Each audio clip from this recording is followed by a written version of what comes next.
Well, hello there, guys. We're starting right now the Northern Tournament. I am Tilty, the Zolman you all know and love, and I am here with Daedvar. Hi, I'm NA Bryn main. So we're going to start here first with DM Vink against Introverted Tahir. Both Lance players. Tahir mains Scarlet and Vink mains Vrax, Mr. Lord Vrax. They're both really good Lance players, really good EU players. So we would have quite a show. Oh yes, absolutely. We did see Vinke on for Friday Night Brawl. If anyone tuned in for that, the one that just happened. But Tahir, I haven't seen. I don't really know much about him. I am NA, so I'm not so super familiar with the EU scene. But you did say he is a Lance main, and I don't really see a lot of Lance play aside from maybe Kozilix for the NA side. So it's gonna be really fun to see how he plays out and just see what different playstyles that the EU will have compared to the NA scene for me. Yeah, Tahir plays actually quite well. They've always been a decent player, but since the Scarlet buffs and the Lance changes, they've really been popping off recently. Like, not amazing, but good enough to be noticed, definitely. No, for sure. Yeah, they're a good player. And Vink as well. Vink has been doing really well recently, placing high in smaller tournaments, mainly 2v2 as well. And he was in Rankeds before it got shut down. So we have quite the show match here. Yeah, it's gonna be really fun to see. As you did mention before with Scarlet, with her buffs, at least with the hitboxing, it was a big topic when it happened originally, but now it is a little bit different, the hitboxing, but we'll just have to see how he plays out with his Scarlet. But he is selecting Vrax. I'm not so sure if that's if he's just trying to mirror match Vinke. I saw them play multiple Lance characters. They've also been playing Vrax and Roland, and mostly all Lance characters, but mostly Vrax and Scarlet. Yeah, he does have the Scarlet avatar, so we do know that Scarlet is his main, but he has selected Vrax. And it looks like we're just gonna go straight into the match. Yeah, we're gonna have the first game. High-ranking Vrax mirror. It's gonna be interesting. Now we're selecting the stage right now. Let's see. They seem to be going for competitive stages. Oh, they didn't ban Enigma, but we seem to be going to Twilight Grove, a map most people love. They could even be doing those wall combos with Lance on the right side. Yeah, Vinke did ban out most of the maps that were flat to have a lot more maps with soft platforms above, so I think that's like more of a strat for Lance play. But we're gonna go straight into it. Tahir has picked up his blasters, not really what he is known for, but then Vinke does pick up the Lance, and Tahir is getting a lot more damage onto Vinke. Vinke is just struggling to find any attacks and hit Tahir at any moment. Yeah, you saw there, as I was mentioning, with the wall combo, Tahir tried to go for one. It's supposed to be two, especially at the back, but they kind of overshot it and missed their coverage. However, they seem to be going quite even so far. Both players are ignoring, no one is really winning over the other. Vinke went for recovery, but dropped it and couldn't kill off the top. Yeah, Tahir now has his Lance, though you were telling me about how he mains that weapon. Doesn't really seem to be hitting Vinke all that much. He is struggling a little bit just to get into Vinke, just to get any type of hit into him. But he is dashing around the map, but he's just throwing out a lot of signatures, but they're not hitting Vinke. Doesn't throw his blasters and pick up a Lance. Tahir tries to go for a slide charge, side signature, but then manages to hit the side air, knocking Vinke off his first stop. To be fair, Lance into Blaster is quite a difficult matchup, so but they're playing a mirror match, so both for little even, but the recovery is gonna kill Tahir right up top. Yeah, now they're both playing Vrax, which we didn't really mention before, but Vrax does have like a lot of dexterity for him. He has 8 as a base, so this is and they're both playing Dex Stance. Oh, are they? So they both have 9 dexterity. Yeah, I believe it's because the true combo is 9 dex explosive, the downlight into neutral light on Lance, so they want to use that. Oh, okay. That's interesting. I did not know that, but it does make for a very quick matchup. There we go. Vinke does knock out Tahir's second stock very quickly after he just knocked out his first. So Vinke is getting in the lead right now for this game. Yeah. Just gets a cute little lance string, but does get knocked back from the platform on side for Twilight. You see Tahir going through some unarmed strings. They seem not to be that desperate to get the weapon, but they're still getting punished and weapon starved. Even though they can play unarmed, it's not a favorable matchup to do against Lance. But they finally picked some blasters. Maybe they can pull up some damage and close the gap between them. Yeah, Tahir Currently almost a full stock behind.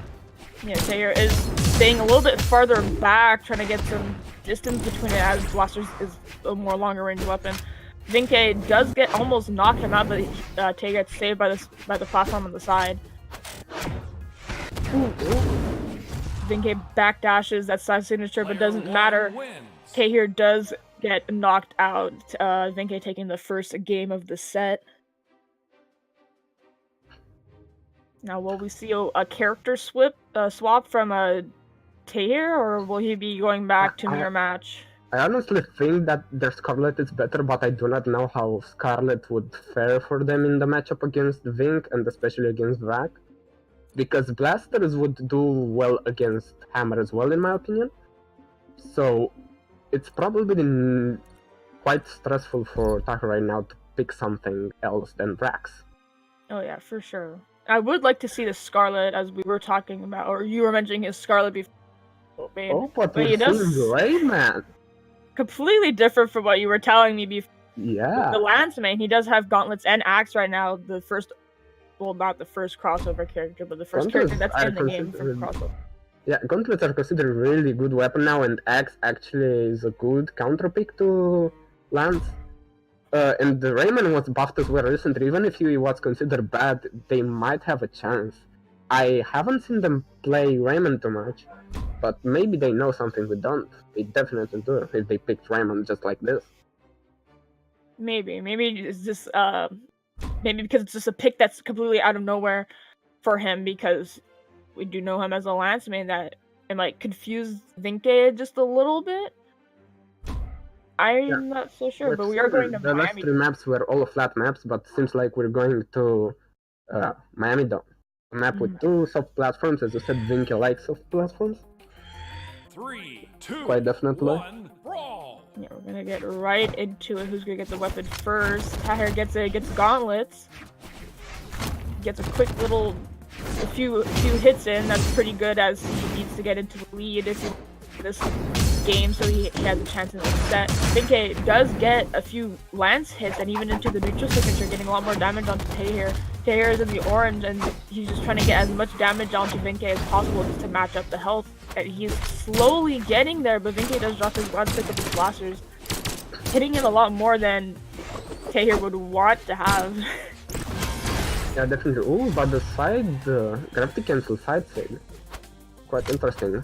That was really clean from Vinke. Crossing off the first stock, and it's a stock advantage, but it's still in orange. He has to deal more damage if he wants to have a win secured. But right now, Tahir on Axe, maybe they can pull up some damage, since it's a favorable matchup for Axe. He's trying so hard not to get hit, so he at least has a little bit of a lead if he does knock out Vinke, but he's getting hit quite a bit. Vinke just hitting the sideline into neutral air on lands. Tahir is getting closer and closer into kill percent. Raymond, he's in the dark orange right now, while Vinke is just getting into the red slightly. If I'm not mistaken, Brax kind of has average defense, so it's not enough to knock him out. Maybe a signature probably won't do it. But Tahir is getting closer and closer to kill percent now in the red. He's just trying to find any way to knock out Vinke. There we go, side signature knocks out Vinke's first stock, but Tahir has a lot to bring back. He is in the red right now. Yeah, basically almost a full stock advantage from Vinke if he can get the kill now. He's technically in kill percent, you know, he has blasters, he has the Braxig, which deal a lot of damage and kill early. Blaster recovery kills also really early as well. Who knows, maybe he can take a full stock advantage. But seems like Tahir is really not willing to get the stock. You see them jumping around, playing with movement, completely changed the movement for a bit, but Vinky is gonna gravity cancel sides again, takes the stock. Yeah, It's barely in early orange. Yeah, just barely in the orange. Taylor has a big mountain to climb right now. We do see that Vinky is really good with those gravity cancel side signatures or just siders in general, with so much force that not force but knockback with the Brax's lance. It's really deadly, especially in like on the other side of the stage. It could knock out any opponent. He gets a slide charge, neutral signature, and Tahir's stock. There we go. Vinky takes the set. 2-0 for Vinky. Really clean plays from Vinky, I'll be honest.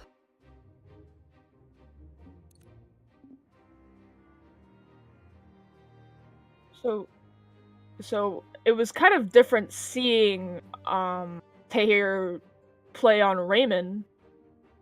I did want to see the scar a little bit, but he did not. He unfortunately didn't. But we got to see his lance just a little bit, as you were saying that he is a lance main. It was quite a surprise, and we're seeing Blaze and Cannon. I saw Blaze in a sparring server starting to play Cannon, and in a 2's tournament as well. Blaze, oh, no. I did. Oh, we're not having Blaze. We're having the Brain versus Heisen right now. Yeah.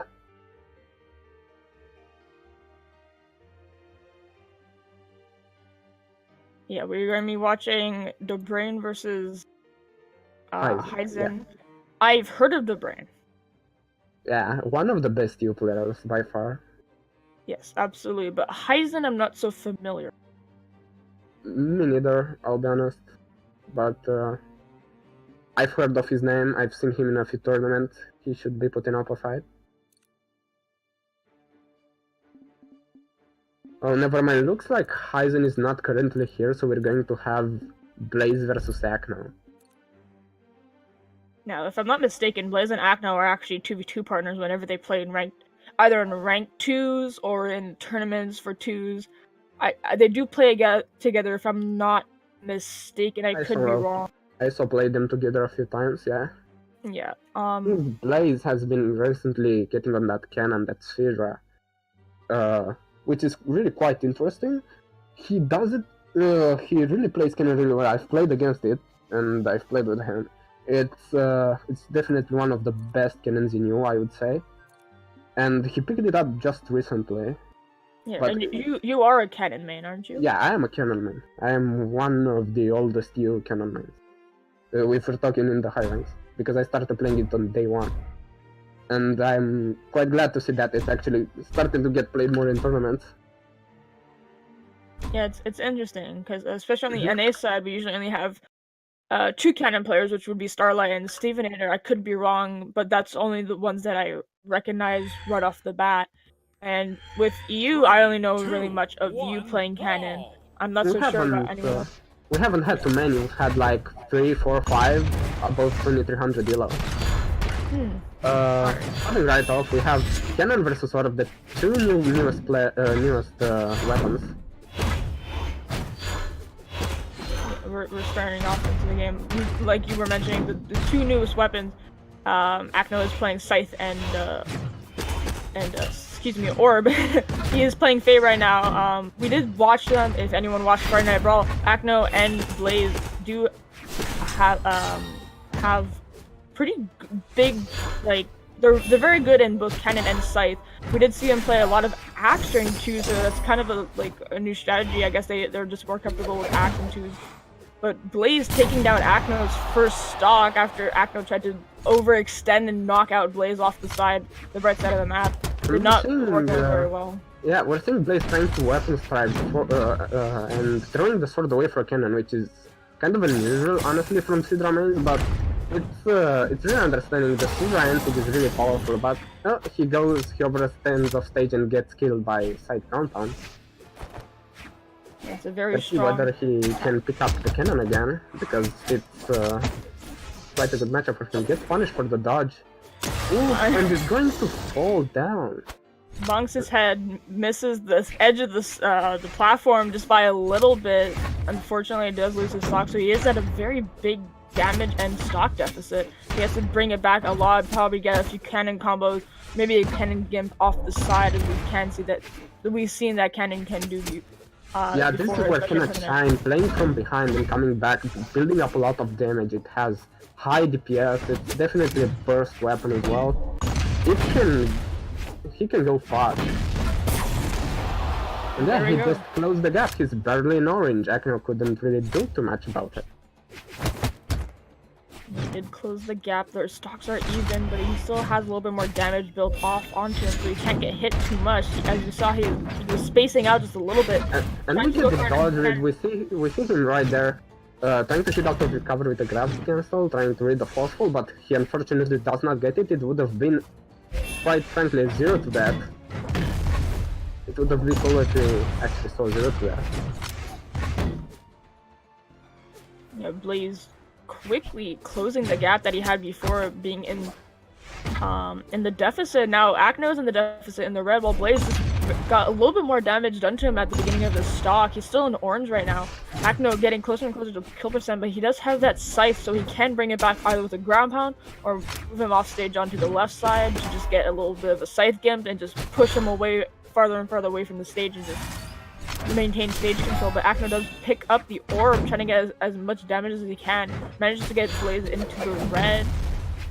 Blaze hits the recovery onto Akno, gets him more into kill percent. I think he is in kill percent right now. They're just being so patient with each other, trying to see who's gonna attack first so they can punish off of it. And we're seeing Blaze here edgeguarding with cannon. Sidra Cannon allows you to edgeguard really well with that end stage and L Knight, but oh, it looks like Akno manages to get back on stage and sends Blaze off stage, then he recovers him and actually gets the kill. Yeah, Blaze sticking right here with Cannon, not swapping. He knows that Cannon could be a really good matchup, especially since not a lot of players know how to deal with it. Even if Fate is a really good character, he can bring it really well from behind. As we've seen before, from white, he put his opponent to red while he was just staying in orange. He almost came back from a full stock and a half deficit. Yeah, he does have a very good stage control, but unfortunately Akno did take that stock off with the recovery, but maybe Blaze will be able to bring it back for the second game, as it was very close, that game, for sure. Yeah, really close. Yeah, and they are teammates, so they know how each other plays, so I think it's a little bit more difficult for them to play against each other, because they know exactly what they're going to do, so they play a little bit more patiently, and they dash back a little bit, saying, like, no, you hit first. It's kind of like a game of cat and mouse with them, but Akno going off stage with the orb, trying to get for a quick gimp, but does not succeed. Blaze with his cannon, just trying to get as many hits as possible. He is getting closer, he is getting more damage. Akno just sitting in the yellow right now.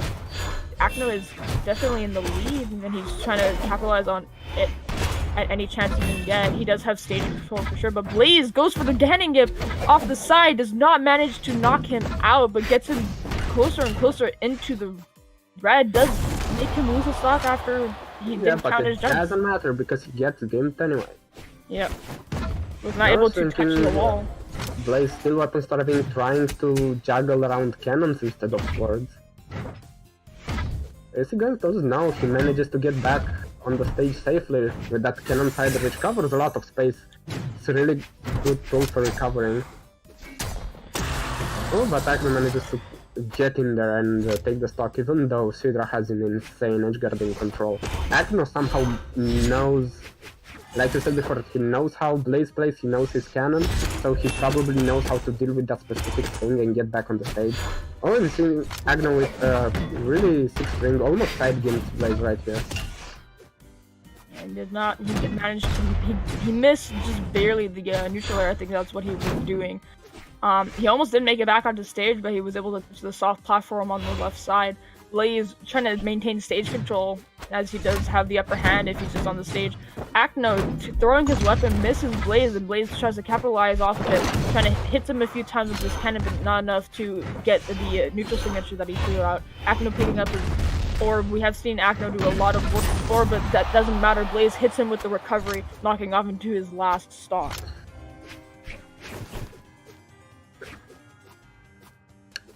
We're seeing both players playing neutral. Just taunting. Okay, he threw out the taunt. Are we having difficulties? Yeah, we're seeing fair play here. He's probably lagging. And Something know. like that, or something is Yeah. happening. I think it is lag. Well, they are teammates. There we go. He's saying, okay, we can fight again. That's a nice game. Respecting each other with lag. I did his tournament, so he could have just taken advantage of it, but, you know. Yeah, they're teammates though, they're friends. Yeah. And it's not a major tournament. So they can afford to do it. But Blaze is in the lead, so maybe Akno could have just Oof. given him just a little bit. Unfortunately, misses the true combo by jumping off stage. That combo is only true at weight if you don't jump. We see Akno getting back on stage, looking for the King from Blaze, throws the weapon but misses, gets back on the stage, does not manage to get the weapon and instead gets weapon struck for a bit by Blaze. Blaze really controlling the stage right now, trying to look for the reads to knock out Akno and deal more damage, but gets knocked out of the top with orb recovery from Akno. Gibbs looking evil on stocks, Akno in deep orange, almost red. Can Blaze close this out? Yeah, He has to, it's otherwise he loses the set. Yeah, Akno was trying very hard to get any type of damage before. Yeah, as much damage or to knock out Blaze's stock when he was on 2 stocks without taking too much damage, but unfortunately that was not the case. He is at the damage deficit getting closer to kill percent. He's in the light red, dark orange basically right now. Getting more into the red. Akno just does the neutral air, if I'm not mistaken, with sight. Yeah. Just knock him away from him so he can get back onto the stage.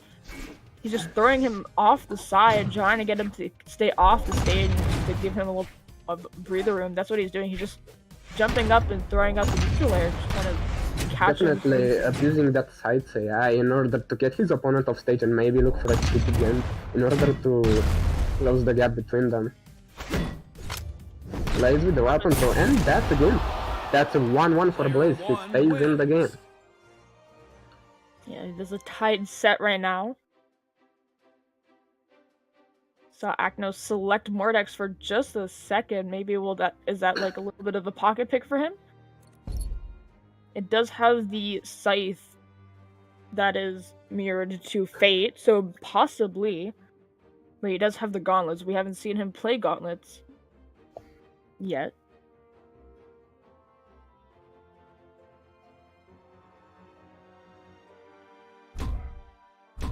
Now, yes, I know Akno, he's been a side main for a while, and definitely Mordex looks like a pocket pick.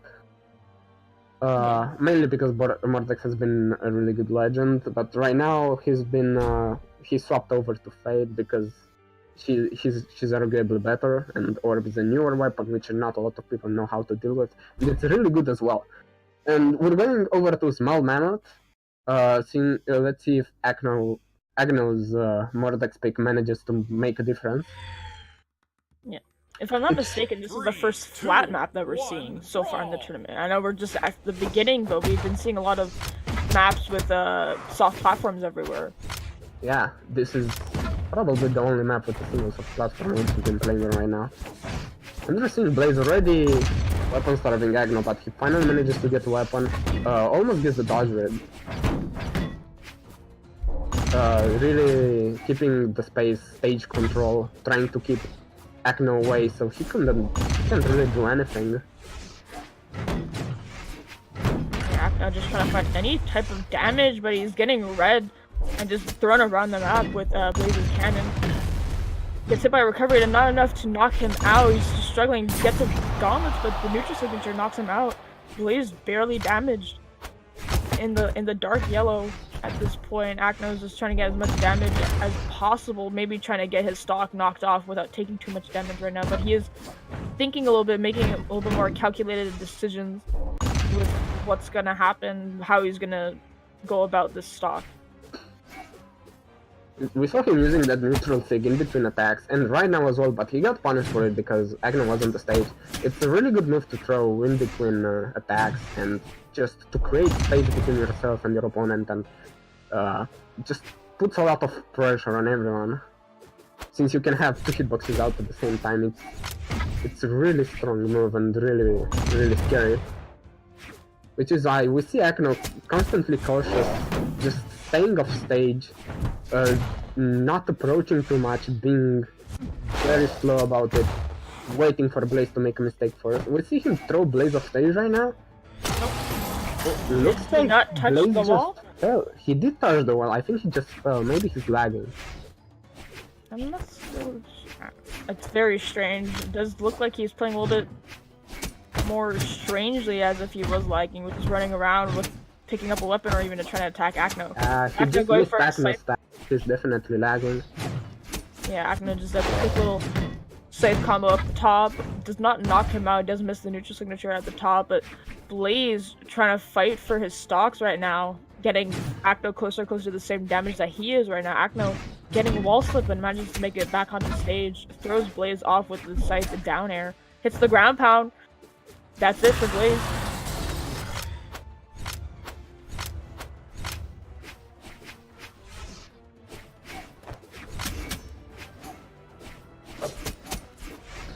Now see him forced to stay on the sword. I don't really know if Blaze is much of a player, but we see him getting juggled around by side so far.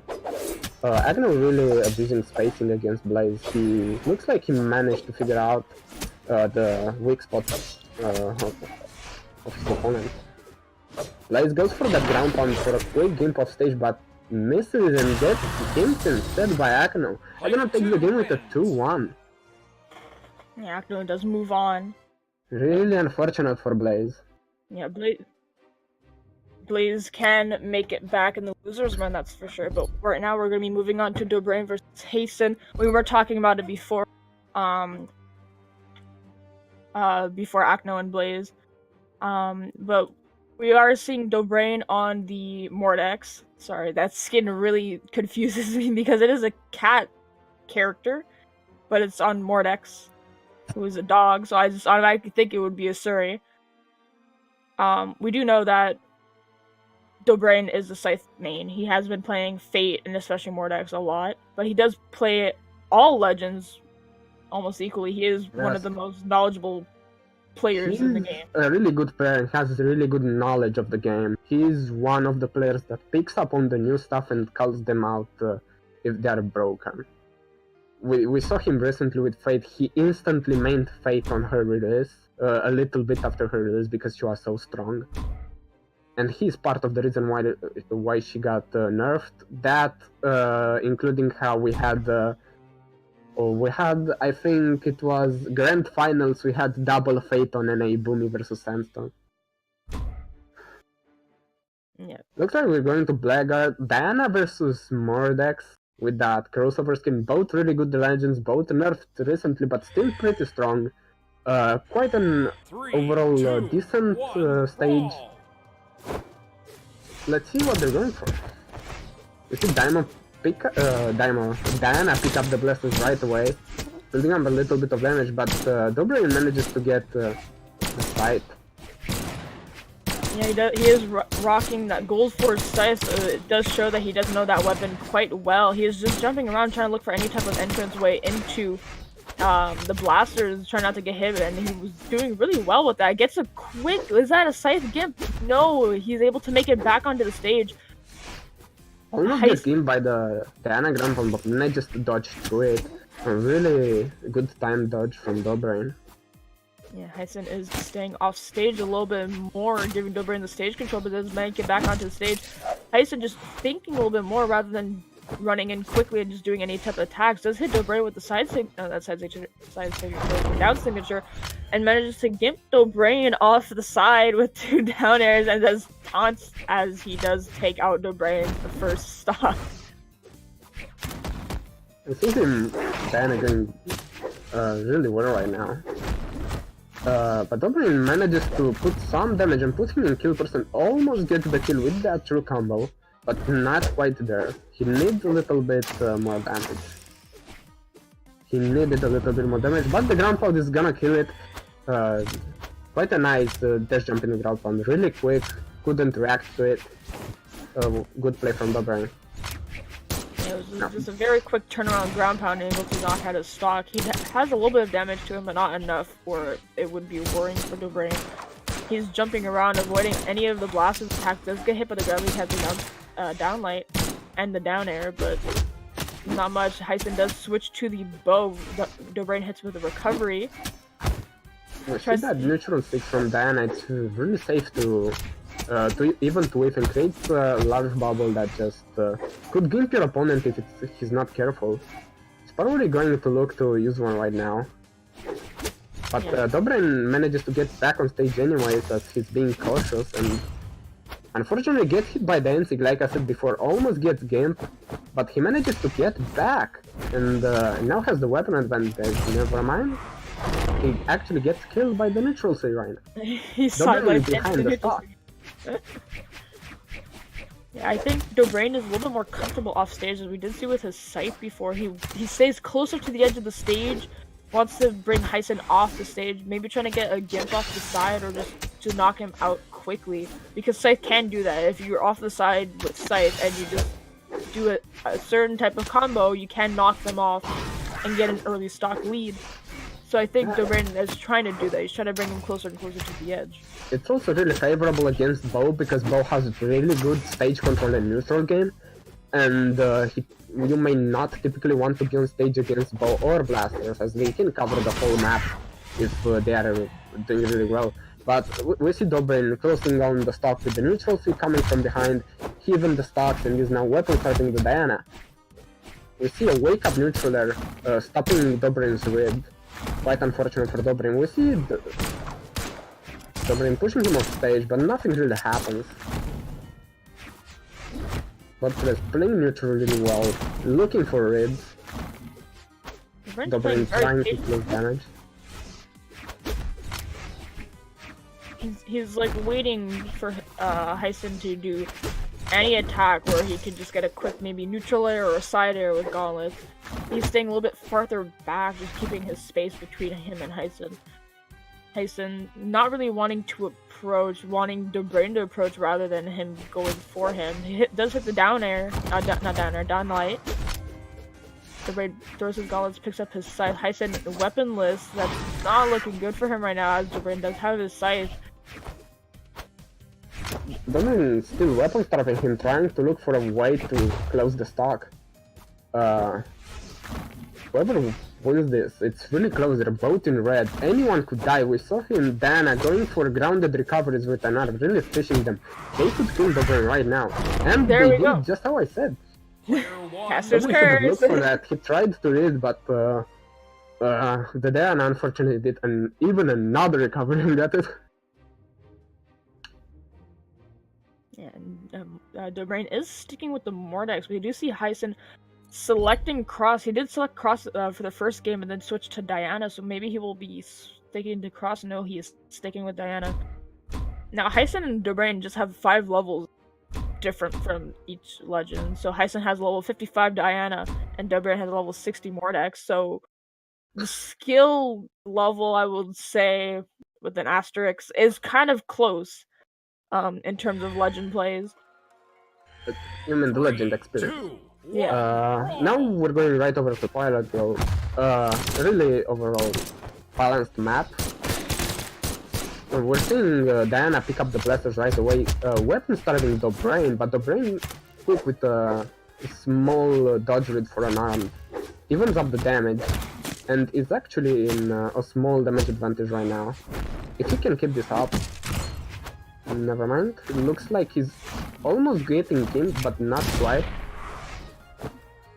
Yeah, Heisen is really chasing Dobrain across the stage, not giving him any to breathe, just hitting him with like side lights, down lights, and even neutral signatures. Just to get as much damage as he can. He's just kind of throwing him around the stage, just taking him for a ride, just not giving him a chance to even think about what to do next. Dobrain not really sure what to do. He's just gonna go onto the side platform to try to escape from him, but Heisen follows him right after. Sees Dobrain going for that read. Unfortunately, he doesn't read the jump, and instead go for a fast fall. Gets knocked quite far away with the unarmed sider. That move has quite a bit of force in the unarmed kill, even for a light attack, and at least it doesn't get killed. Looks like they're both quite even in red. Just Dobrain is in a little bit of deeper red. he's getting for the downsig, uses the AI to send him into the slope and downwards, and that is going to kill it. But Diana with, again, a fast full recovery going to even up the stocks. Just like last game. Yeah, Hyson, quick dash grid. Dobrain is not playing anymore. He does not want a repeat of last game. Hyson getting quickly into the orange with Dobrain just sky combo with the side nair into recovery, or side air, my bad. And just quickly bringing him closer and closer to the kill percent. Dobrain is playing very calculative. He's calculating every single one of his attacks and his thoughts just to see which move he should do to break Hyson or to knock out Hyson. And this is what Dobrain does. He's a really technical player and downloads his opponent. Really knows what to do. He saw it there. He sidestepped the recovery. He knew he was going to read it by the startup animation. So he just sidestepped out of it in the air. He really has his opponent almost completely downloaded right now. He seems to be doing really well aside with a few mistakes. Yeah, Hyson's struggling to get back onto stage. He is now. Dobrain's the one that's bringing him around the stage. Dobrain, will he get gimped?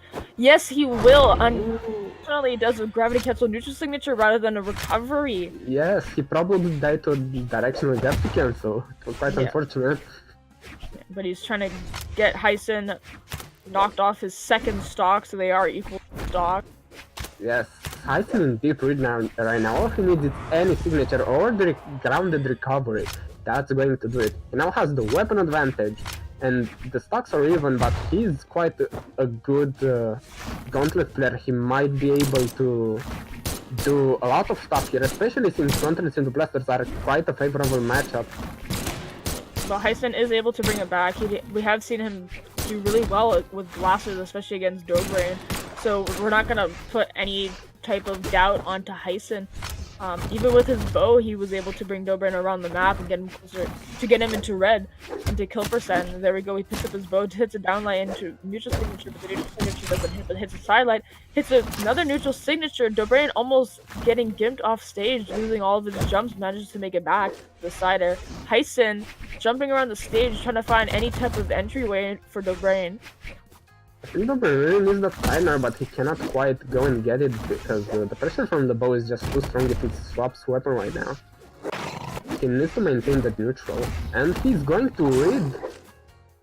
That's quite unfortunate that his opponent just falls through the platform instead of jumping in his neutral. That could have been even a kill. It was in red. Oh, goes for an AI downer into a throw. Almost going for a gimp, but not quite. We saw Hyson again going for recovers on an arm, trying to kill in red. Just exactly like last game. He can bring again. Looks like Dobrain caught up on that and downloaded the fact that he's fishing for recovery. Trying something different, even that misses. The neutral air does not follow up after it. Hyson trying to find any way to get into Dobrain. He hasn't been throwing out a lot of attacks right now. Just trying to think of what he can do to knock out Dobrain. Dobrain has the gravity cancel downlight into recovery, knocking out Hyson. This is a 1-1 game right now. Dobrain's sticking with the Mordex. Does it look like Dobrain is making a comeback? He definitely is on to what Hyson is actually doing.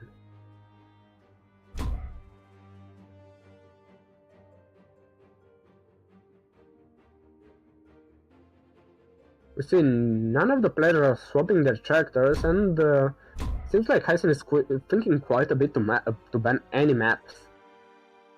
He must really want that win. Now, giving us quite a few flat maps besides Small Enigma, which has soft platforms. We have Shipwreck and Small Brawlhalla, which has Small Enigma and Small Brawlhalla are really small maps, but Shipwreck has quite large kill boxes.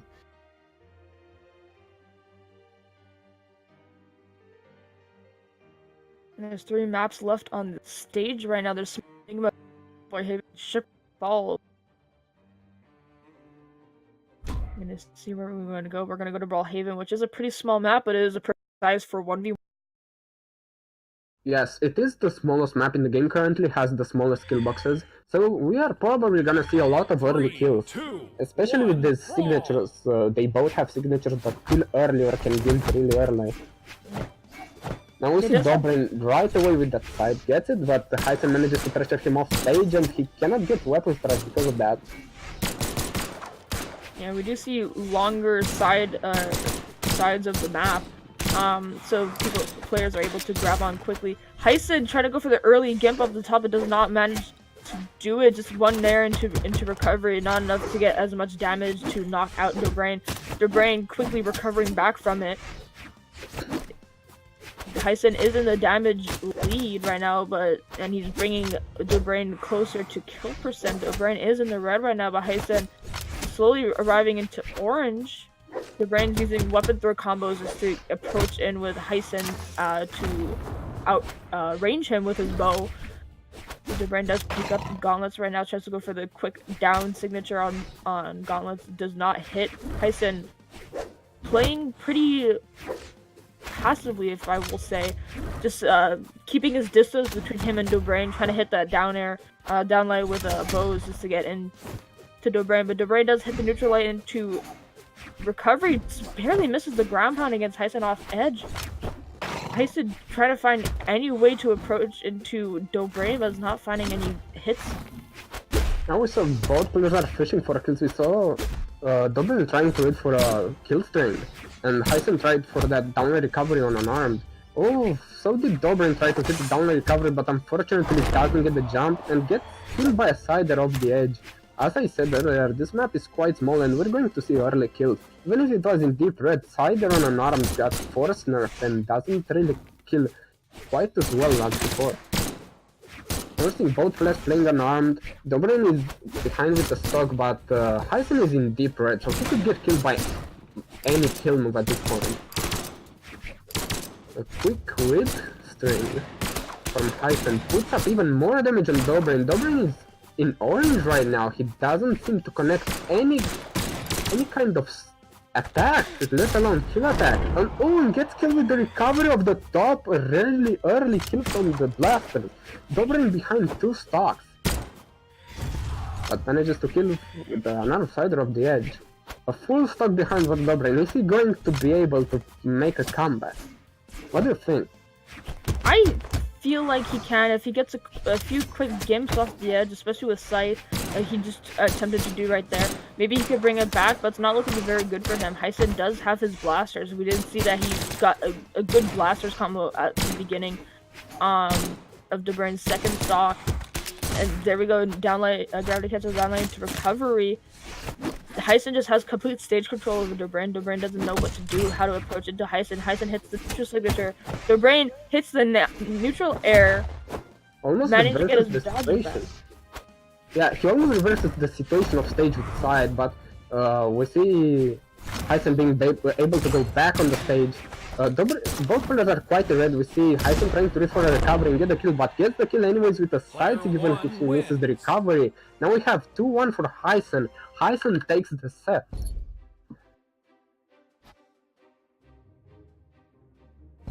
Now it looks like we have Hermisen versus Multiburger. Are you familiar with any of these players? Yes, Hermisen is a top U player, and Multiburger has been in Ranked and is a quite well-known good X main in U. He also, I think, he side mains Rayman, which is quite interesting. Well, he does have Axe. You did say he is a nice player. I am familiar with Hermisen. I remember play Axe, mostly Ragnar and Queen Nai, but of course Queen Nai doesn't have Axe. But I remember way back in the day he used to play Queen Nai a lot. But I am familiar with him playing Ragnar, watching him in tournaments whenever I'm able to watch tournaments. But I'm not so sure about Multiburger. I have heard of his name before, but I haven't seen that much. I am super busy, so I'm not able to watch tournaments. Just watch anything in EU in general, hear anything about it. I'll be honest, I haven't seen him too much in tournaments, but as much as I know, he's just that he's a good player and he manages to get to a bit of high ranking. But that's about it. Yeah, I don't doubt that he's a good player. He's here for a reason right now. Yes, definitely. And he's facing Hermesen, excuse me, which is one of the best players in EU. And we're going the first game to Small Manos. Quite arguably the most average map in the game that you can possibly pick. It really doesn't benefit anyone. 3, 2, 1, and we see both players on Axe. Hermesen playing the Bloom as being a spearman. Yes, he is playing Bryn. I do really enjoy seeing Bryn's play. It's really neat to see another region play like a character that I play a lot, so I get to learn a few new things. But Modiburger just dominating with the axe right now, but Hermesen slowly bringing back up the damage deficit with his spear, actually bringing Modiburger into more of a deficit than he is. Hits the Gravity Cancel side signature through the stage, basically. Modiburger does not know what to do. Throws away his bow, gets hit by another side signature. There we go. Hermesen early lead into the game. Yeah, about 40 seconds into the game, we get the kill already. Hermesen really looking quite aggressive this game, not looking to give his opponent any space or time to think. Really applying pressure as much as possible, parrying anything that comes. And he reads that the opponent wasted the gravity cancel dodge. He has a full 3 seconds to act and deal damage in that time, and gets an early gimp. Another 30 seconds into the game, and he gets the second stock of his opponent. Yeah, Hermesen is absolutely dominating right now with Bryn. Mostly with the spear. I haven't seen him pick up an axe once. Modiburger doesn't really know what to do. Picks up his bow, tries to go for a neutral signature, but hits a side air. Hermesen able to make it back onto the stage, hitting Modiburger with a few neutral airs. Just trying to keep him off the stage, basically, whether it be on the side or in the air. Hits him with a recovery into neutral air. Does not hit the second recovery that he tries to throw out. Hermesen is absolutely dominating against Modiburger. Yes, it seems like Hermesen is expecting absolutely everything that Modiburger is throwing out. And he's going to close the game with the true combo down right into cancel and sig. We have a 3-stack, the first 3-stack this tournament. What an insane play from Hermesen. A quick game as well. Quite impressive. Yeah, very quick game. Absolutely dominating with that spear. We haven't seen him pick up his axe once. Modiburger does change to Lucian, which is completely different from Azoth. There's no mutual weapon at all. It's blasters and guitars compared to axe and bow. So we'll have to see how he does play out. He did do a little bit of damage with the bow, but we didn't see much of it as Hermesen was just throwing him around the stage and just knocking him out left, right, and center. Yeah, we're starting the game right now, and you see Hermesen already trying to apply pressure, parrying any attack that comes by, punishing movement. He didn't pick up the axe, he just started with spear. We see him almost gimping Modiburger with downers. It was very goofy just seeing him down air after down air. Modiburger actually making it back to the stage. Seems like he was slide charged. The down signature does stay a little bit lower, but Hermesen was able to knock him down with a down air, and Modiburger was not able to make it back onto the stage. Are we going to see Hermesen win with only spear? Never mind, he's picking up the axe right now. It's quite interesting. He manages to create a lot of space, but it seems like he doesn't hit as much as with spear. It seems like the lower attacks are really against it. Looking for a gimp here, but doesn't quite connect the third nair. Yeah, we do know that axe is a little bit of a slower weapon compared to spear. So Bryn is a mix between slow and fast, but just kind of doing a lot more, doing some damage. Not as much as he would with spear, but he's doing quite a bit. Modiburger actually getting a few more hits onto Hermesen with his blasters, but Hermesen once again just throwing him around the stage. Hits the gravity cancel neutral light into falling side air. Hermesen quickly changes from axe to spear as he is more comfortable with it. I'm not gonna lie, I was kind of hopeful we would have a spear-only game, just for the laugh of it. Let's see here, Hermesen doing a fantastic job at edge guarding and punishing his opponent for brute attacks and spacing. It's currently got him at his foot. And downlight into ground pound is gonna kill him off the Another stage. 3-stock. Hermison with double 3 stacks. A 6-stock set.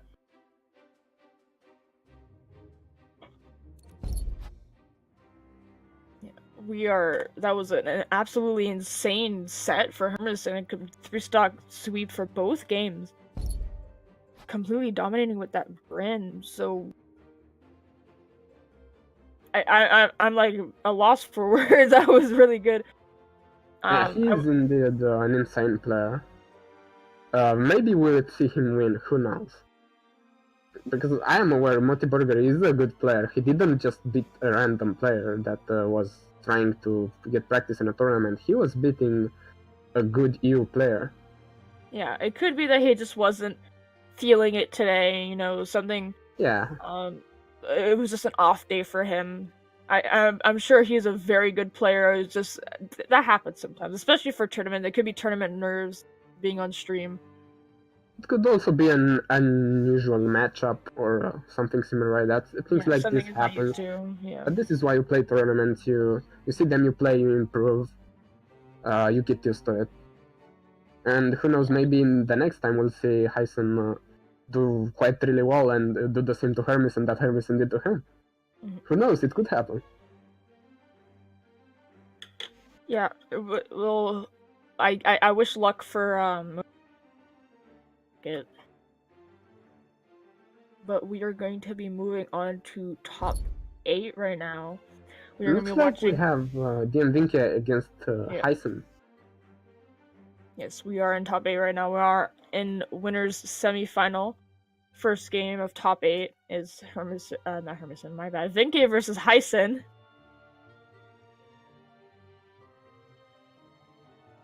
When you see Vinke on his Vrax, as we do know him for, he did play Vrax earlier in this tournament. Yes, him and his level 68 Vrax. Hyson, we did see him play not too long before. He was playing Diana, but maybe we'll see him play Cross as he was selecting him before. So maybe we'll see a little bit of the Cross rather than the Diana, as it is a different matchup, completely different weapons compared to Dobrain's Mordex as we saw him play against. He is playing Lin Fei, however.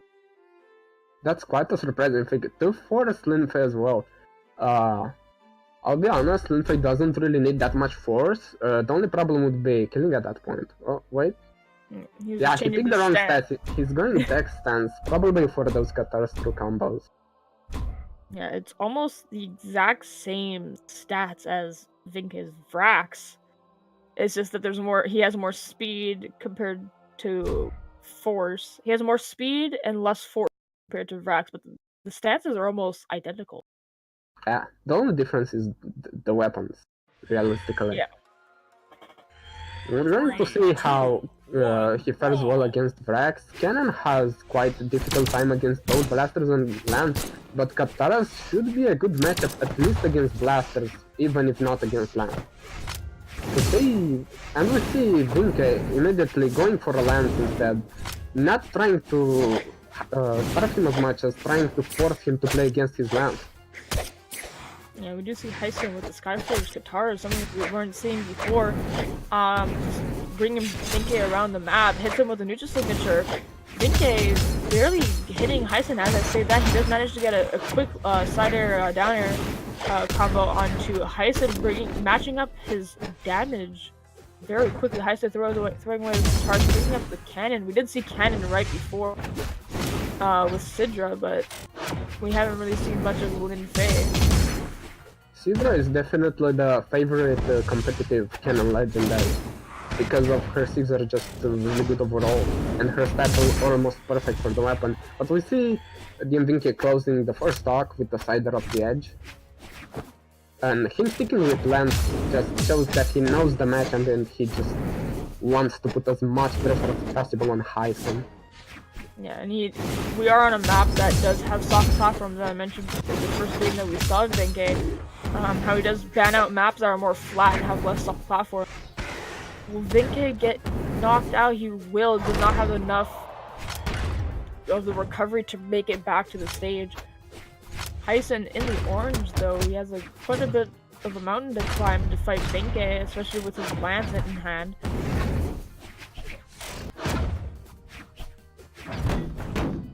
Hyson just hitting Vinke over and over and over again, trying to get as much damage before he takes any of Vinke's lance.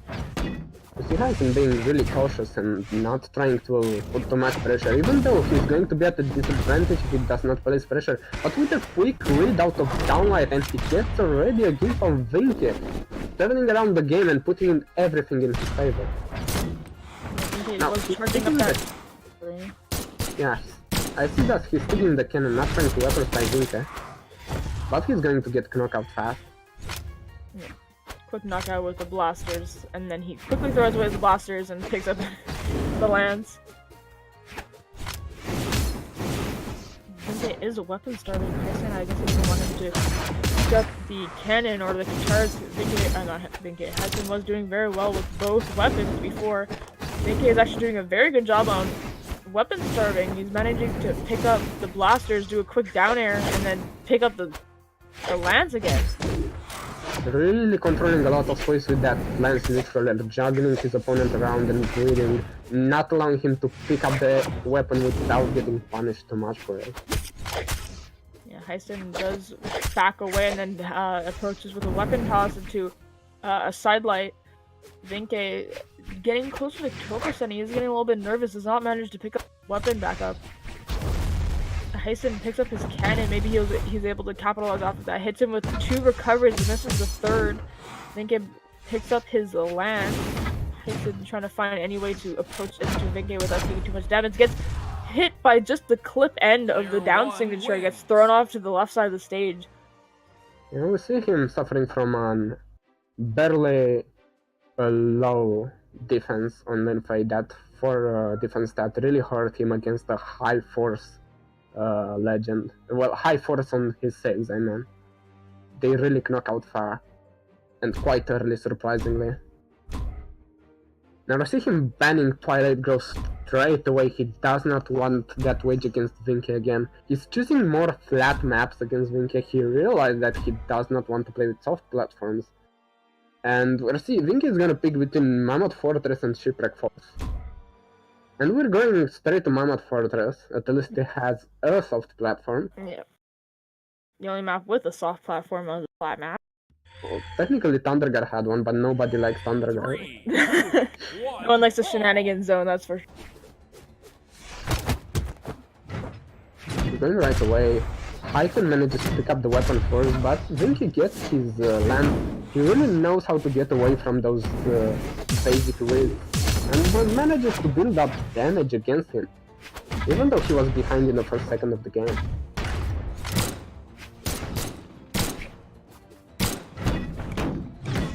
Hyson getting a small little cannon combo, downlight into side light, if I'm not mistaken. I'm not so familiar with cannon. That was downlight side recovery. Okay. There we go. But Vinke managing to knock out Hyson with a side signature, sorry, my bad, off the soft platform when it was onto the left side of the map. The one thing that Hyson was trying to avoid with the soft platforms. I think he tried to go for a dodge slash jump read right there and go to the classic land hero to that. He does seem to be applying a lot of pressure on Hyson and has the stock advantage. The Garlican Society from Hyson is not quite gonna do it. He does lack a lot of force. One of the lowest force legends with 3/4 Hyson. He does not have a force stance. He did do the dexterity stance for when fade, so he's a little bit faster to make more combos closer to true than they usually are.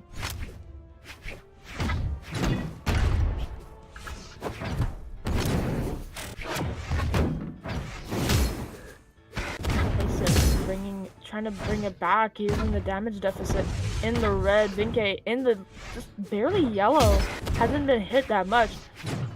The soft platform kind of drops the side air that Vinke hit with the land. Vinke just misses the side signature. Hyson trying to do anything just to get as much damage without taking too much damage. It's a side signature. Vinke is off stage, tries to go for the other side signature. Does not hit Heisen, getting hit by the weapon toss after weapon toss. Will he be able to make it back? He does. Vinke picks up the blasters, trying to go for him on the other side, trying to hit him with the grandpa, but does not hit. But Vinke does hit him with the side signature. We see Vinke getting that advantage back. He's in red though, almost in red, so he could get knockout fast, but Lindsay has quite low fort, so he's going to need to wait for a signature to actually kill Vinke, if he wants to do it in a timely manner. Vinke weapon starving the Lindsay, not letting him pick up anything, but the downlight and gravity cancel Ensig is gonna do it, and even without the stop, is not at a real disadvantage anymore. Tyson did not need any weapon, he just got a quick downline into recovery. He does have his Katars, maybe he will try to get as much damage as he can before he switches back to cannon for the kill options. Tyson is doing a few nairs or sayers, anything, he's playing more aerially. Oof, but we see Vinke missing the punish on that gravity cancel type. It could have killed early as Linfei is low defense as well. But the slight charge reversal downsig is gonna do it and close the set. Vinke with a 2-0. Close game. Unfortunate for Heisen, honestly a bad matchup, but Vinke did really well against it. He managed to punish him for it, and he deserved that win, regardless. Now we seem to be having probably Hermisen against Akno. Both performing really well. We saw Akno do really well with his side, and now he seems to be choosing more decks, probably. Yeah, we did see him play Fate earlier with the Scythe, but then he switched to Mordex after he lost one game to Blaze, it was. So we are going to be seeing him play Mordex. We have seen Hermisen on his very dominant Bryn. Maybe he will have the same domination as he did against Modi Burger on Akno, but maybe Akno won't go out without a fight. It definitely won't. Oh, absolutely not. They're both really good players. It seemed like, yeah, it took them quite a while to think to ban, but we seem to be getting bans now. We have between Twilight Grow, Small Blackguard, and Small Enigma. Let's see what Akano actually chooses. All maps with of platforms, only Enigma is one, but seems like we're going to Twilight Grove. Twilight Grove seems to be one of the favorite maps today. Yeah, we are seeing quite a bit of Twilight.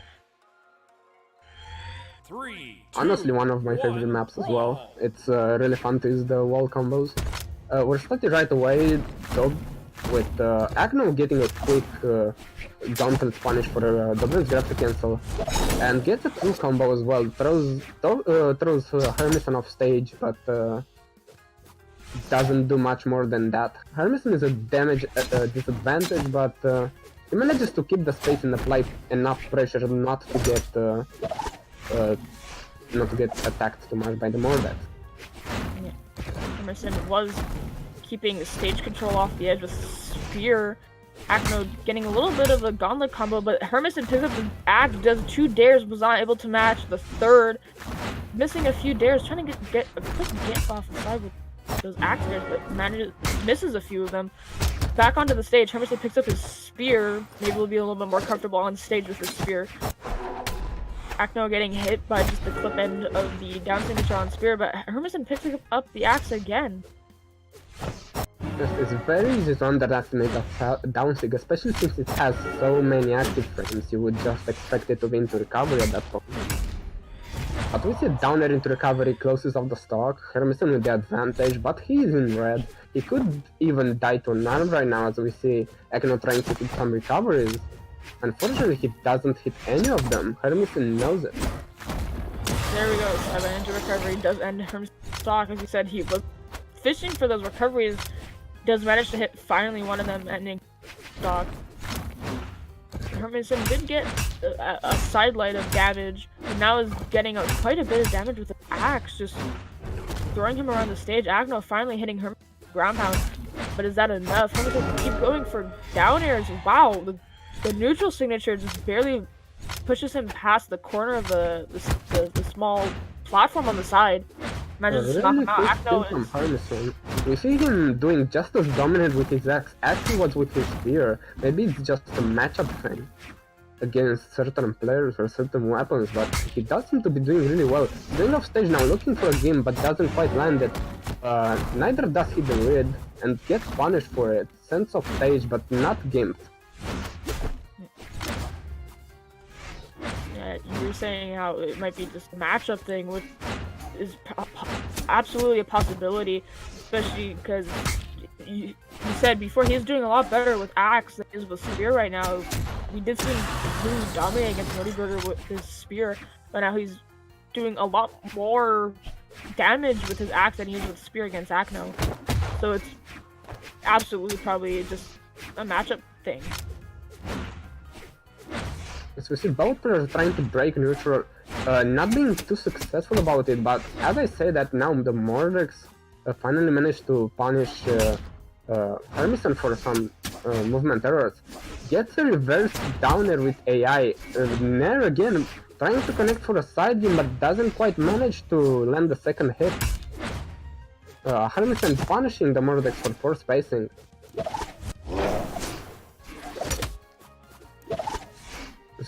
Trying to fish with the recovery of the top, not quite gonna land and kill. Mordex throwing Hermison off stage again and again. Still not landing the final hits, but Hermison bonks himself on the top, on the bottom of the stage, and unfortunately loses his last stock. Yeah, he does do a little taunt at the bottom of the stage to acknowledge his mess up. Quite unfortunate. It was a really close game as well.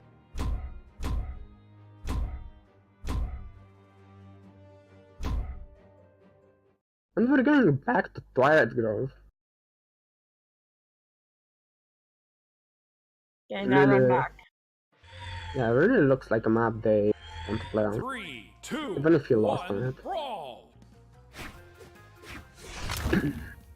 I mean, it was just a barely loss. It was a little mistake on his part. He did bonk his head and ran out of jumps at the very bottom of, well, not the bottom of the map, but bottom of the stage. Yeah, definitely. He did not deserve to look like that. Yeah. Now we're seeing quick reads from both players, building up damage little by little at the start of the game. We see Dobry with a quick axe read, trying to hit a sider far off stage, almost gets game, dodges through the ground pound, downers the Mordex, gets the early kill, 30 seconds into the game. So much action from both players, playing aggressively, punishing each other, applying a lot of pressure. Yeah, Acno misses the ground pound as Hermison dodges through it and gets hit by the down air. He's trying to stay off stage, trying to pull him off stage, trying to get like maybe this little gimp off the side with the scythe.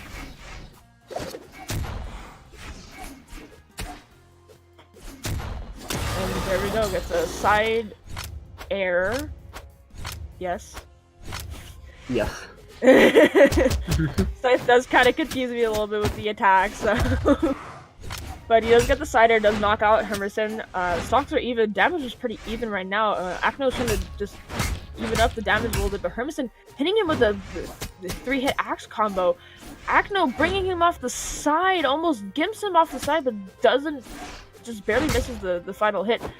Acno getting hit by the down air, will be able to make it back. He does touch the wall. Tries to go off stage a little bit, but he doesn't feel very comfortable enough against Hermison, so he does get back onto the stage, picks up his scythe. Hermison, without a weapon, trying to go for any type of unarmed attack, picks up his spear. Probably not exactly what he's looking for. Doesn't hit the down air. Yeah, we see really good plays from both players, managing to avoid kill moves and the dangerous gimp moves from each other. Both with extremely good micromanaging and micro movement in general. Seeing Dobrin hit that impotential down to recovery just to punish him for a small mistake, but he gets punished by gravity cancel side stick from the Mordex. Now Mordex has a stock advantage, but he's in deep red. He might get killed, and he does. Dobrin punishes him from 4 movement. downlight into recovery is going to do it.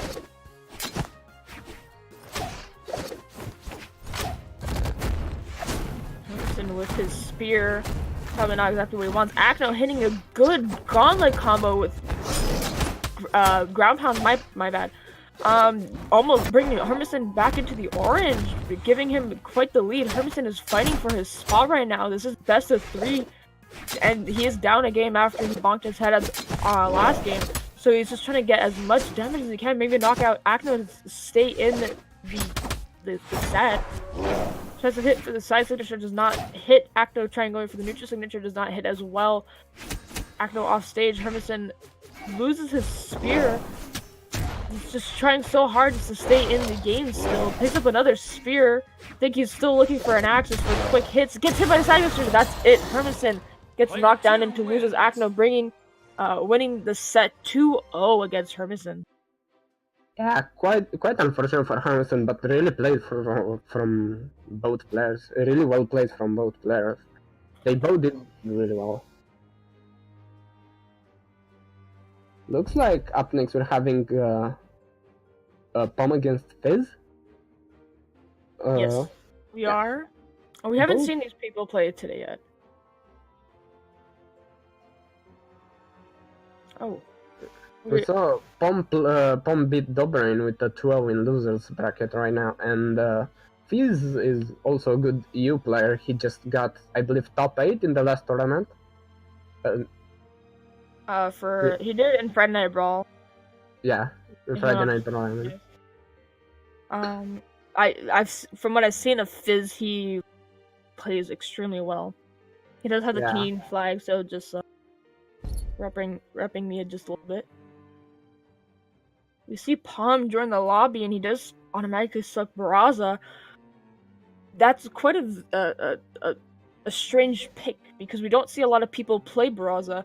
For NA, we have seen Cody Travis main Barraza. He's a level 100. But for EU, I'm not so sure I have of a lot of Barraza mains. I haven't even heard of Barraza mains just in general. Yeah, the only Barraza main I know in EU was Lugia. And Lugia plays more Smash than Brawlhalla. He plays more in Smash tournaments, not as much in Brawlhalla tournaments.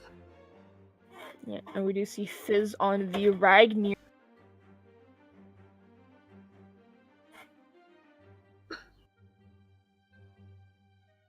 They're thinking very hard which maps to ban out. I haven't seen Pom play it all that much.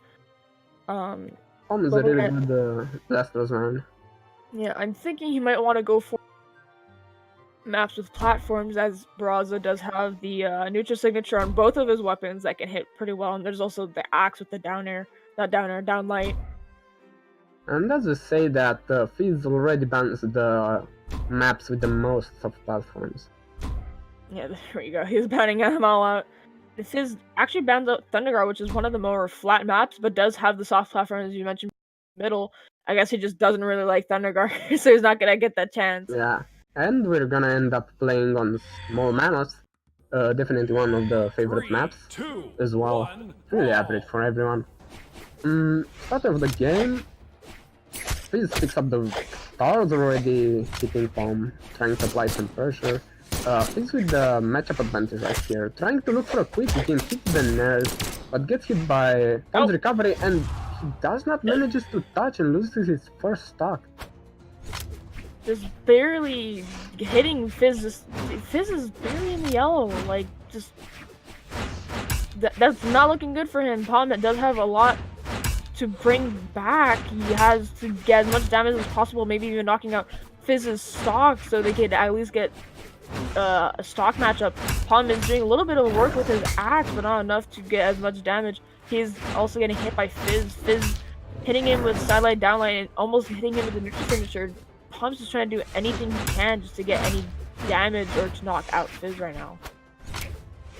Pom manages to get back on the stage by defending himself with the X neutral, and a really good move that defends different games. Really large and gives you a chase dodge. See him barely getting back on stage. He's on blast now. He's really good with the weapon. Manages to catch the gravity cancel from Fizz, but doesn't quite punish him too hard for it. Could have taken a kill, but didn't manage to. Now he loses his second stock as well. Fizz with a 2-stock advantage. Oh, there we go. Palm finally manages to get 1 stock off of Fizz with the haymaker. But will that be enough? He has to get a lot of damage in and try to knock off Fizz's stock, so at least the stocks are equal. But Fizz just going a little bit unarmed. It seems like he's not even threatened by Palm right now, but manages to pick up his guitar, sees a down air, gets hit by a side light into down air. Palm getting gimped quickly, barely hitting Fizz. I think Fizz got hyped by a weapon toss, but gets an almost perfect 2-stock. Yes, but the damage wasn't too far away. We saw it at 300 versus 200 damage. It was really unfortunate that Palm lost his first stock by not being able to connect to the wall. Yeah, maybe he'll be able to do a little bit better this time. We are going to Blackguard, which does have smaller walls on the side of the map, but there is the soft platform on the left side that moves up and down. So we'll just have to see. The players are also able to just kind of like scoop under the map because the corner is curved. So it could end up with a lot of Zing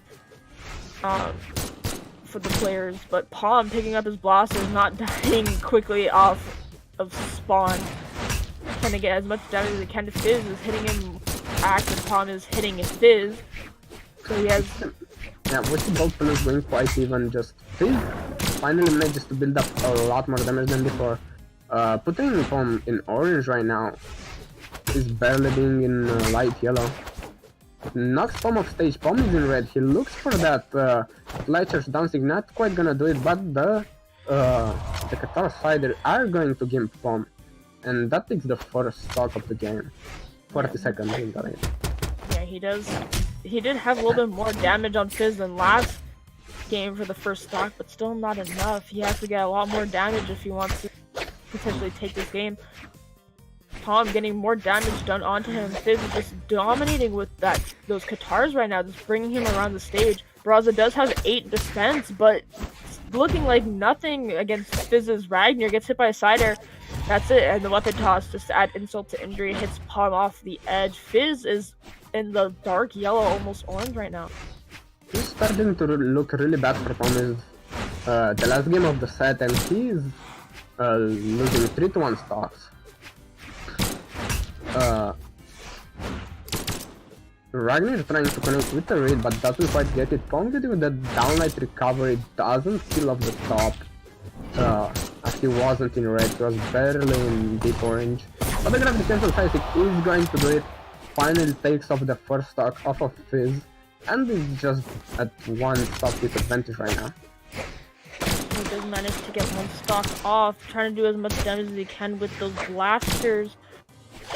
Fizz just going around him, not getting hit. There we go, gets hit by a neutral light.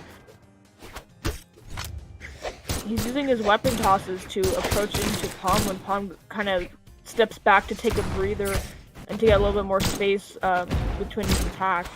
But he's doing a lot more damage now against Fizz. Fizz is actually in the red right now in his second stock. Does he manage to get the kill? He does with the gravity cancel downlighted to recovery. Yeah, really good true combo. Kills quite early. He manages to even out the stocks, but he is in deep red.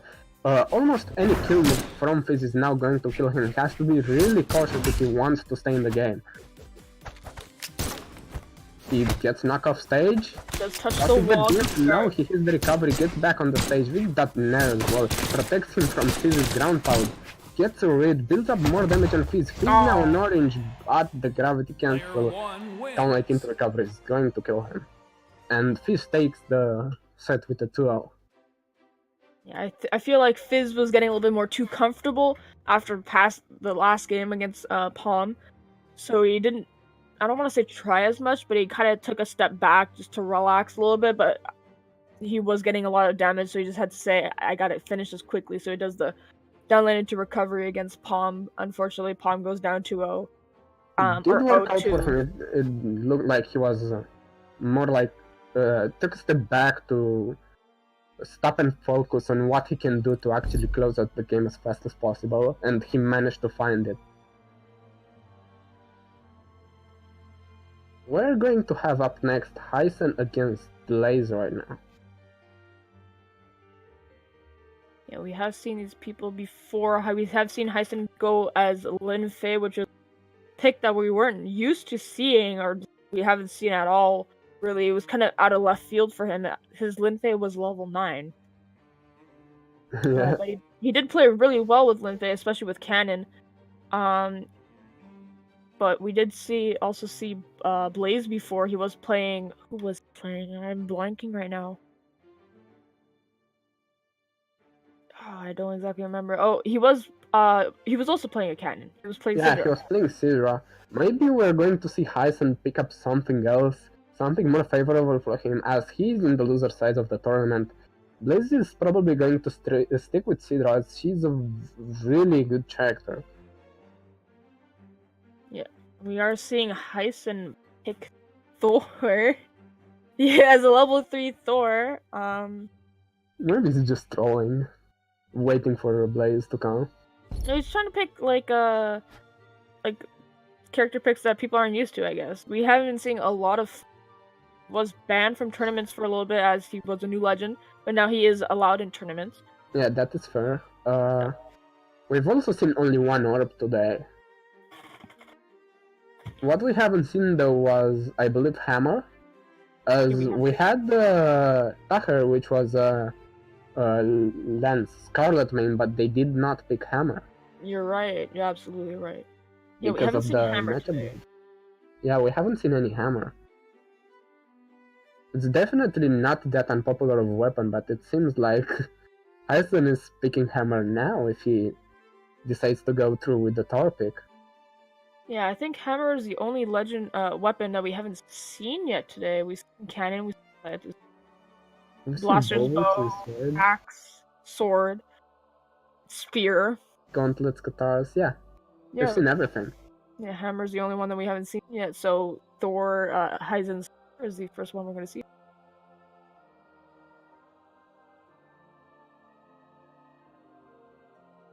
Have you been playing? Have you ever been? Have you been playing Thor? I know you play Zol and you play Cannon. Yeah. Have you been trying out Thor a little? I like Thor, and I really like Thor because I like the character. I've played characters because I thought they are cool and I like them, and that's why I picked Zol a long time ago and stuck with him. I like Thor, so I picked him up, and I have level 17 on him.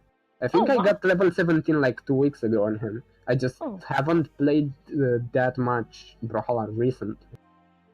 Yeah, I haven't been playing a lot recently either, but I do enjoy Thor as well. I think I'm like 11, if I'm not mistaken. Yeah, I'm also above 10 on Lin Fei, not on Lin Fei, on Fate and Dusk. I have not played Fate once. I just really liked her 6. It's kind of it's kind of ridiculous how they are really strong. Yeah, I'm not really a fan of Scythe all that much, so I haven't played Fate. Like, not even a single EXP point is on Fate. I'm also not that much of a fan of Scythe, but since I got really used to conditioning with Cannon and doing those quick reads that end up in games, it put me in the mindset where I could practice Scythe and do not as bad as I was doing before, simply because I play Cannon similarly to what most Scythe players would play Scythe. We are seeing Hyson switch to the Sidra to maybe mirror match Blaze. I'm not so sure if Blaze is gonna pick Sidra. He said he's probably most likely gonna play Sidra. He hasn't picked his legend just yet. So we're just but if he were to not play Sidra, what other legend do you think he would be playing? Probably Bryn. I've seen him play a lot of Axe. Oh yes, he has played a lot of Burn, but he does pick Sidra with that Skyforge cannon. Hyson. This is a mirror match, the first Cannon mirror match of today, and Hyson is on a level 12 Sidra though. Yeah, the thing is, this is kind of like a low-key a BM pick, just to say like, yeah, I can play Sidra too. We did see him play Lin Fei before, so he does know a little bit of Cannon. We haven't seen him play Sword yet, but I don't think he's going to be playing Sword all that much. But it is a fairly beginner weapon. So it's not too hard to pick 3, up. So 2, we'll just have to see how this goes for Hyson. It is one of the weapons that you cannot not learn while you are just playing the game, even if you don't especially practice it. It is not extremely difficult. And we see right away Blaze on a sword, which he doesn't seem to be doing really that bad with, but we see Hyson doing a quick 3-hit string. Blaze throwing the sword right away from the cannon.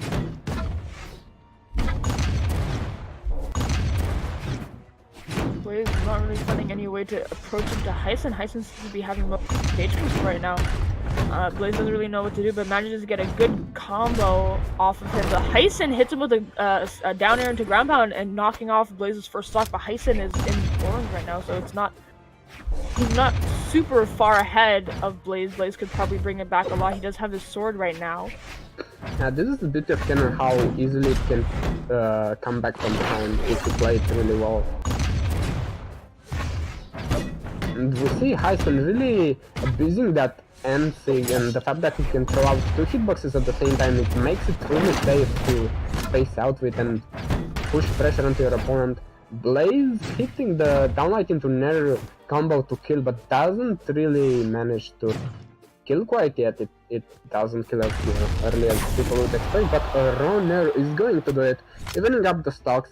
He is in deep red though, but I believe he can come back from behind as he picked up the cannon. Yeah, he could get a quick jump off the side with a cannon. We have seen him be able to do that.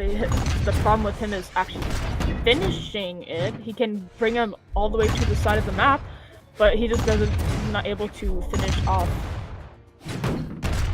the stuff. He seems to not be able to connect any of the reads he's going for, but punishes the There we go. Tyson's air dodge and just gives him off the side. Really well played from Blaze. Really punishing that dodge. Getting another dodge. Another one. No! Not 0 to that, not today. Instead, he suicides with the sider. He did read his first fall. Yeah, he did read Hyson's first fall, but unfortunately, he did not manage to connect the sider.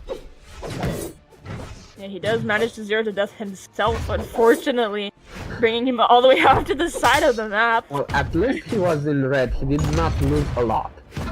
Yeah, he didn't lose a lot. If anything, it made it a little bit better because he is out of fresh stock right now. But Hyson getting a a very quick cannon combo, bringing him into the orange right now. So that Blaze is a little bit afraid-ish almost right now. Doesn't really want to approach because Hyson was throwing out those neutral signatures. Blaze is trying to finish off Hyson's stock, make this a very quick game. Hits a sider, not enough to kill. Blaze edge guarding right now. Tries to hit the down air, does not hit. Tries to hit the sider, just barely misses Hyson. Not sure what to do. He does pick up the sword. Hits down signature, does knock out Blaze. Player 1 wins. Quite a close set as well. Unfortunately, Blaze accidentally killed himself off the side. If only he had been successful, that would have been an easy kill. We might be seeing the players go back to the same map, or Small Brawlhalla, which is a small map that is good for a cannon, but we're going to Mammoth, same map again. Looks like today's favorite so far. Yep. Finally something played more than Twilight. Well, it's a mix between the two. Yeah. Yeah, but they both stick to the same legends. Hyson does pick up the cannon first. Blaze is right after. We're seeing the dodge with, but the sider into recovery is not going to connect at that percent. Definitely will not connect in yellow, it's not true that. Hyson trying to edgeguard Blaze and pushing him off stage, but Blaze manages to regain stage control. Gets punished for bad movement, jumping right into Hyson's downlight. Both players going quite even, both in mid-orange.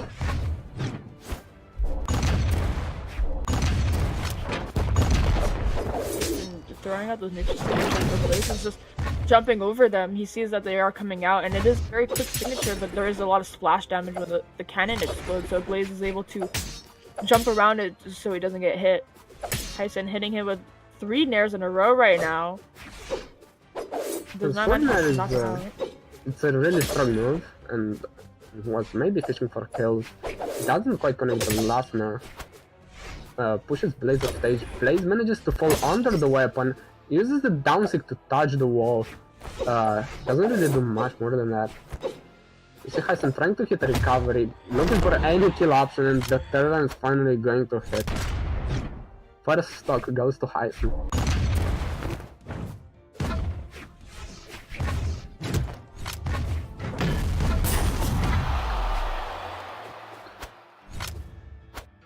Now we see Blaze on the cannon, managed to even up the stock.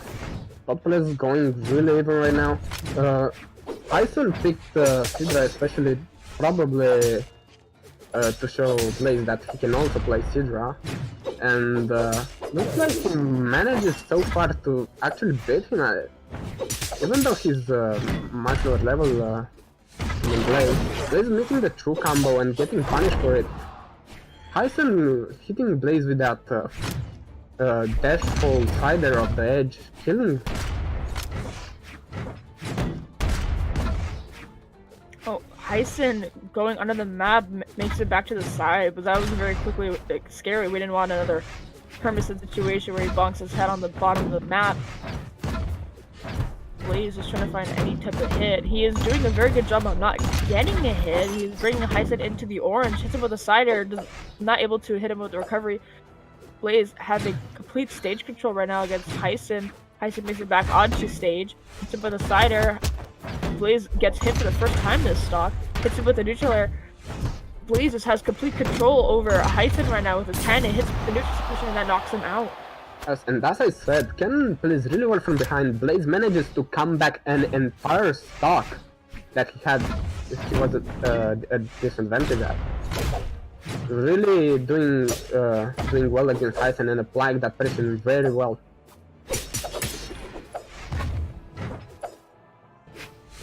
This is the player trading quite a few hits. Blaze a little bit more damage than Hyson. Though it seems like Blaze is hitting a little bit more hits now and gets more damage in advantage than Hyson actually does. Maybe it's the cannon. Since Hyson is on sword, doesn't seem to be quite comfortable on sword. Blaze is really comfortable with that cannon. Throws Hyson on stage. Hyson gets back on the stage. This is the down stick. He's the nair. And he's looking for a way to kill Hyson. Sends him off stage. Just touching the wall, hits him with a recovery. Hyson playing very carefully right now, gets hit by the nair, and that's it. Player 2 wins. Having a 1-1 cannon mirror.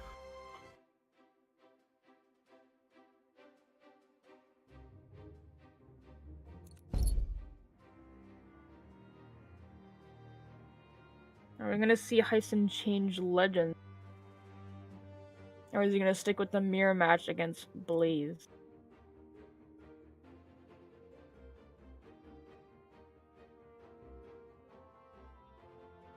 Oh, he's going Zol.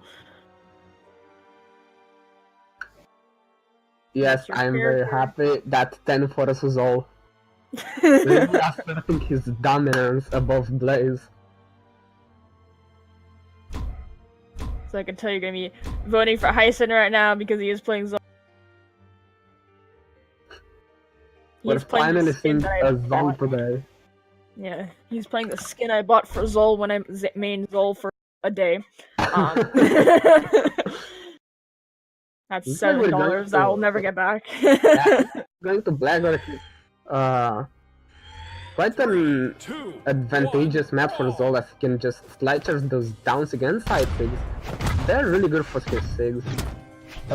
He seems to get the cannon first, but gets punished by Blaze for it more than ever.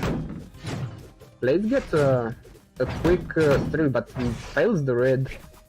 They both seem to be finishing for quite a few quick reads to build as much damage as possible.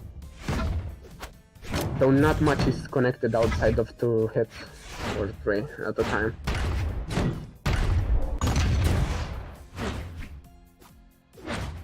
What do you think? Do you think Heisen is going to win a draw against Blaze's Sidra? You think Heisen's gonna win? I asked you, what do you think about it? Do you think he's gonna win? I'm not so sure about it. It seems like he's not too sure on what to do. If I'm not mistaken, Zol is fairly slow. He's considered one of the worst legends in the game, if not the worst. Oh, I consider him one of the worst. Probably the worst legend in the game. Yeah. As an axe main myself, I play him. He is level 11 for me as well. But, unfortunately. But it doesn't seem like Heisen knows exactly what he's doing. I think he was so used to the speed that Sidra has. And now he's moving on to Zol, who is a slower legend. It hits harder for sure, but a much slower legend compared to Sidra. And he's playing with an axe, which is also another slow weapon compared to cannon and sword. So I'm not so sure, but he is doing a little bit of work to it. I mean, he can hit Sidra 3 times. But Blaze is doing a very good job on not getting hit. He is doing a lot of damage to Heisen. Heisen is in the red. Heisen not really approaching, tries to go with the weapon toss. Hits, but not able to follow up after it. Heisen getting hit by a side light into side air. Not able to make it back on the save. Blaze taking the stock advantage, 2-1 for Blaze. He's barely light orange, doesn't seem to be doing too bad against the Zolpic. Maybe the Zolpic wasn't really it. Probably just wanted to make you a little happy.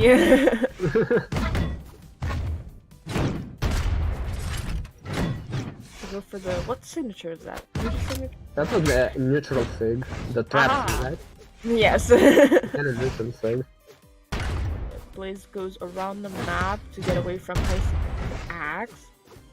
Here's the thing with Zolpic, you need a really good commitment to be creative with them, as they're either small or slow, and they aren't the best to hit, but the X recovery is going to connect and kills Blaze, evening up the stocks, and Heisen isn't too damaged. He seems to be in dark yellow, now he's almost orange.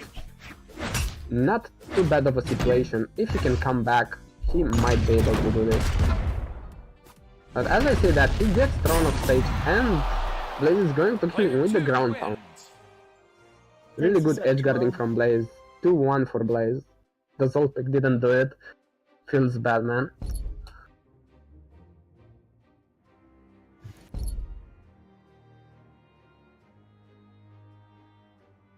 We are going to be seeing more of Blaze as still. He's going to be fighting Fizz. Fizz we saw playing the... Doesn't matter, he's playing Koji. Yeah, Koji against Sidra. Koji definitely one of the better legends currently in the game.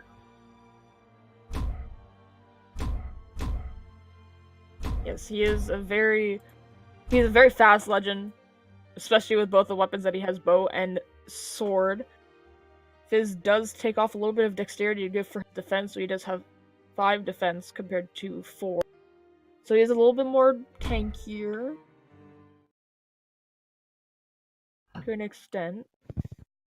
Well, it's still about average speed. So we're going right now into the game. Koji versus Hydra on small map. 3, again. 2, 1, brawl! We're going to see how it starts off, right? Yes. Fizz is picking out the bow right away. A really good bow player. Manages to pressure Blaze into going off stage. Blaze with the sword doesn't quite do much, but does enough to keep things even. Though Fizz seems to be applying a lot more pressure. Fizz doing a lot more damage against Blaze. Like you said, putting a lot more pressure onto him. He's just throwing out constant attacks, but they're mostly hitting Fizz. But Blaze managing to get a quick sword combo onto Fizz to match up the damage, actually bringing him a little bit more into kill percent than Blaze is. Maybe Blaze will be sticking a little bit more to the sword this game compared to cannon, as it is a little bit slower compared to sword. And you do need a lot more speed when you play against Koji. Yeah, but we see now Blaze getting knocked off stage by Fizz. Is he going to make it back on stage? Yes, he will. Doesn't get quite killed. Fizz tries to predict the recovery pattern of Blaze, that doesn't quite get it. A down recover is not going to do it. Both players, even in deep red, looking for any kill options they can get, and Fizz is going to kill him with the down sig. It's like he's throwing his sword away for a bow and tries to stay off stage, really cautious on what Blaze can do. Yeah. Fizz was fishing for those signatures. Blaze just needs to hit a side air, and Fizz is matching his stock, using his first. Blaze with the weapon, kind of weapon guarding, not really weapon starving. The weapon is on the stage, kind of using that weapon as bait for Fizz, because he does know that Fizz does want it. Fizz turns around with unarmed just to keep Blaze off him just a little bit so he's able to pick up the sword. Fizz has to bring it back a little bit. He is quite damaged. Picks up throws away the sword, picks up the bow. He needs to get a little bit more damage to stay further away from Blaze with that range of the bow compared to the cannon. Blaze hits him with the side air. Yeah, Blaze missing the actual true combo that could have killed at that point. Instead hits a side air.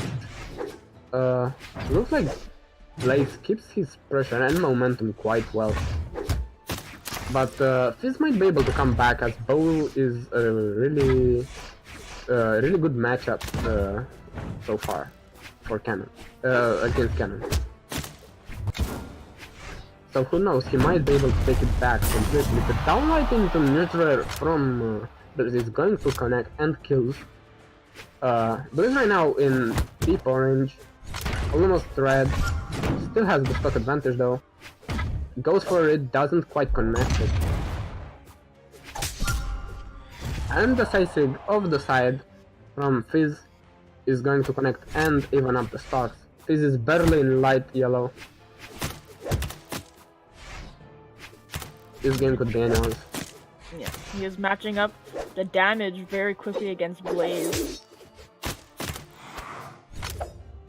Fizz is almost dominating with the bow. Unfortunately, Koji doesn't have a whole lot of force, so it is taking a little bit longer to rack up the damage, but he is very speedy, so he's able to just go around the map and just do any type of attack and it'll probably hit. Blaze is in kill percent right now. Fizz slowly getting there as well against Blaze's cannon. There we go, hits the red. Hits the neutral air, does not manage to knock him out. Fizz trying to get the weapon, but Blaze is weapon starving him. They're really guarding the weapon. He gets aside, they're not quite killing. Tries to hit him with the ground pound, doesn't connect. But the downlight into neutral is going to kill. 1-0 for Blaze.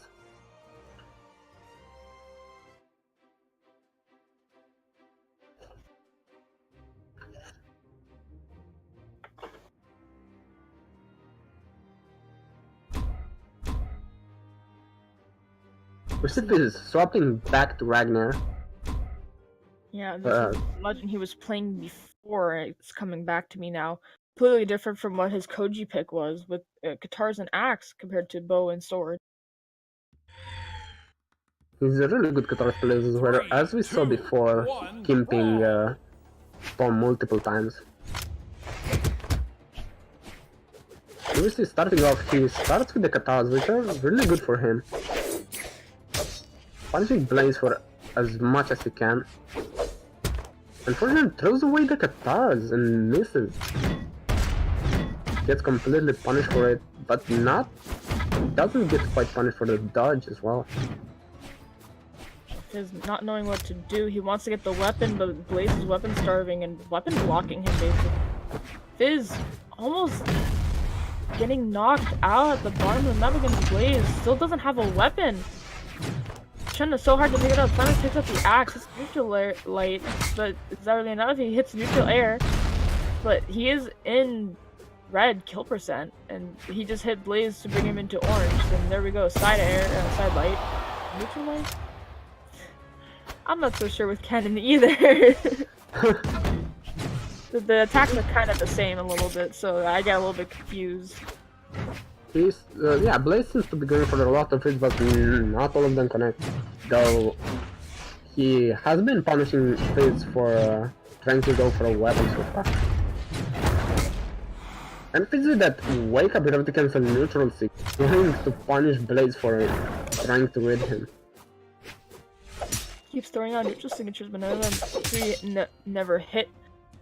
Blaze kind of reading that and actually does a few downlane into side airs or downlane into ground pounds with sword. Fizz needs to stop doing those neutral signatures as they are. The death of him gets dared multiple times against Blaze because he was able to punish for his neutral signature. So Blaze 2 stocks ahead of Fizz, though he's in red. Fizz is on Katars, he might be able to make a comeback or something. The gravity cancel down to connected, but will not kill as he bounces off the stage. Really looking for that kill move, trying to take that stock away from Blaze. He's completely dominating with his cannon right now, still on his first stock. Will we be seeing another three stock? Almost caster curse right there. Probably no, it manages to make it back onto the stage. Output in red, the Blaze is in deep red. And he gets killed with a grounded recovery from Stars, near grounded recovery. Fizz finally took Blaze's first stock, though he's in red right now. He'll be dead. Now one signature will probably knock out Fizz and give Blaze the set. The downlight recovery does not manage to knock him out. Tries to go for the neutral signature, does not work. Hits the downlight side air, does not knock him out either. Fizz is trying to make it back to the stage, gets hit by the down air, but that's it. Blaze does take the set 2-0.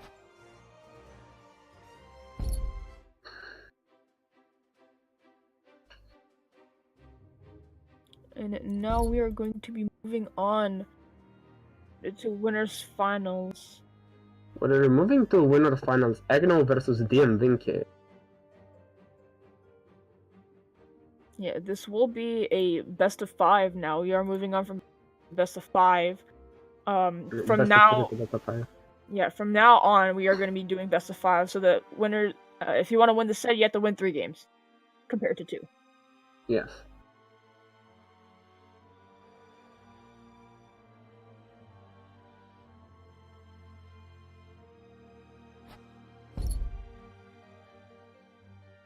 We do see Vinke pick up his Vrax that he has been playing with for the whole tournament.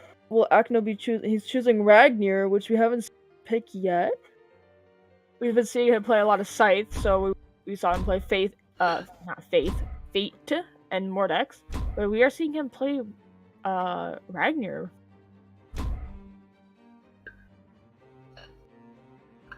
Yeah, he's probably going for the axe, which could be a favorable matchup against Lens, as I said before. And Katars are good against blasters. So he really knows what he's doing.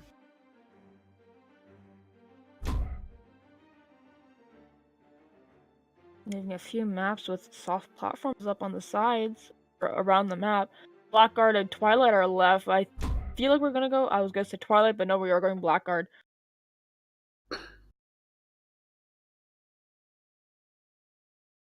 It's a very different map pick from what Vinke normally picks. Normally Vinke does pick Twilight.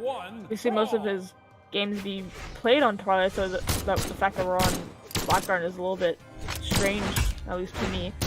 But Vinke does manage to pick up the weapon. First, he does pick up Blaster, gets a few hits onto Akno. Akno does have his axe. He does know how to play axe. He does play Ragnar in 2v2. I know that for sure. So he is able to do a little bit of work, actually bringing Vinke into the red while he's just barely into the yellow. Vinke does pick up his lance, able to hit a side air into neutral light, bringing Akno into the darker yellow. Yeah, we're seeing he's a lot more comfortable with Lance, though. X is not particularly a good matchup for Lance, which is kind of surprising for me, honestly. But it seems like he's doing not as bad as when he started the game. And he's going to get tossed away with X Cider. Maybe He seems the first stock. Does stick with the axe. Vinke picks up his lance, he made it so he'll be able to pick up the lance. Gets hit by the down signature, that's it. That's just quick turnaround stock against Acno. Both stocks are even as well as health even. He'll be able to get the first hit. Vinke does get the first hit, but Acno manages to bring it back with a neutral light on Axe. Vinke gets a sidelight, down air into neutral air into neutral air.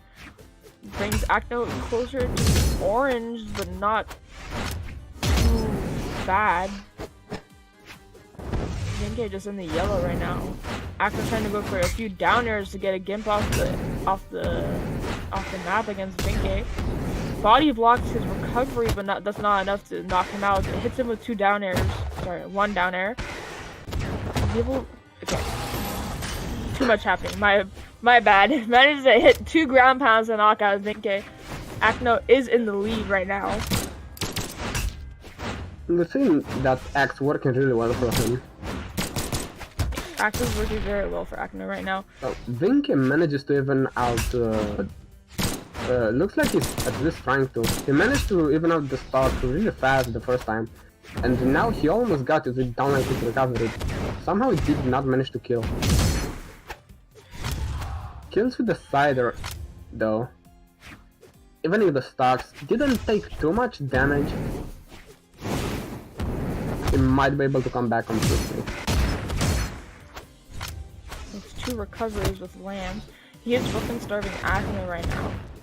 Acno just trying to find any weapons, so he manages to pick up the guitars, tries to go for the downer, but gets knocked back by the neutral air on Lance. Just trying to get as close as he can to Vinke as possible, but Vinke is able to do that down signature on Lance to counter his attack. Acno trying to think of what to do next, trying not to be too aggressive against Vinke. Vinke doing the cider punish on the side. Acno trying to get back with the gravity cancel sides around the stage. He doesn't manage to touch the wall and he gives the game to Vinke. Acno switching to Bryn, keeping the axe. Keeping the axe, but we're seeing a new spear. Maybe the spear will be able to outrange Lance, possibly? I'm not so sure about that, but maybe he just feels a little bit more confident in spear against Vinke's Lance. I see Vinke picking Blackguard again over Twilight. Yeah. Maybe because he just won the game, so he's like, okay, I'll just go back. 3, 2, 1, if thing broke, don't fix it. Stick with the same map, I guess. Exactly. It didn't get banned, so.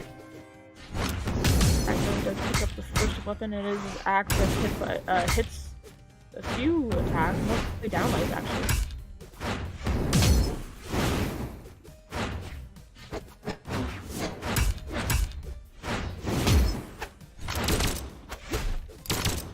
Mostly not a lot happening, just a little bit of trading, 1-2 hits from each player. Playing really carefully.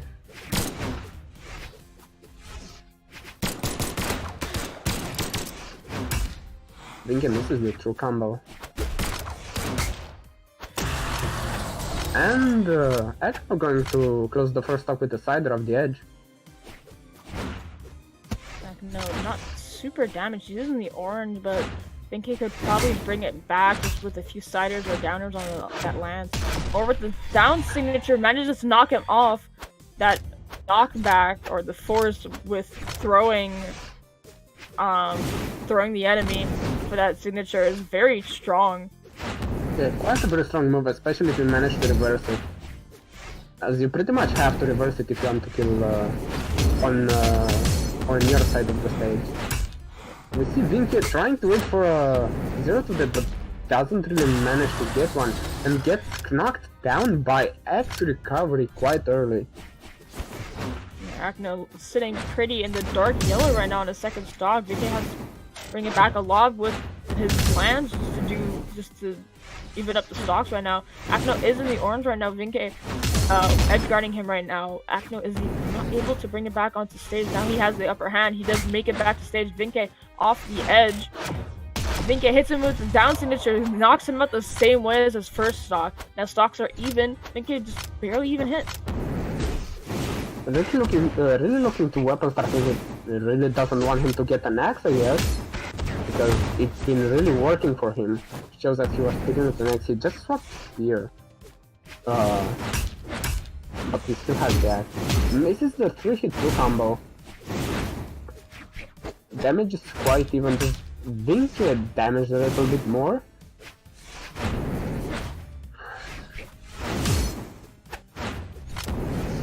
Just trying to hit him, keeps trying to go for the side air, trying to stay further away from Vinke, so by that down signature, the neutral signature that Vinke throwing out. Vinke losing his lance, tries to go for a little bit of an unarmed combo right off the bat, picks up his lance again, goes for a few nairs, 3 in fact, misses the 4th one. Akno hits him with a side air, knock him out. Both players in kill percent right now. Akno just trying to capitalize off of anything, gets hit by the neutral signature, and that's it. Vinke is up 2 games for Akno.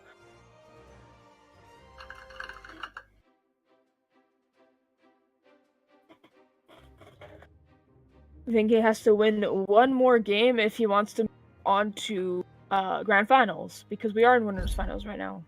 Akno, if Vinke wins, then Akno will be moving down to Losers Finals to have a chance to possibly bring the run back against Vinke. But we are seeing Akno change to the Sidra right now. No, he's changing his legend. Not so sure about that. No, he's moving back to Mordex. Maybe the Scythe will do a little bit better against Vinke's lance that we've been seeing him play constantly throughout all games.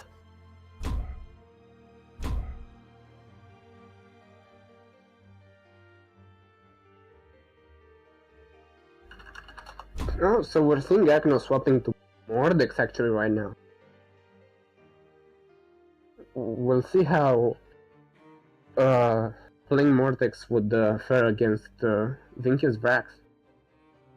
And you're just waiting. Both maps on the field are flat maps, and we decide to go to Mammoth Fortress. So there is still that little soft platform right there. Akno did have the choice to go on Shipwreck, which do have smaller side platforms, so it would probably be a little bit more difficult for Vinke to get back onto the platform. But we do see Akno picking up gauntlets right off the bat. Vinke does have blasters, a weapon that he's not super comfortable with compared to his lance, but he still knows how to do a little bit of work. Akno getting a few gauntlet combos in against Vinke, bringing him into the orange, tossing him around the map, just throwing him everywhere, not giving him room to breathe.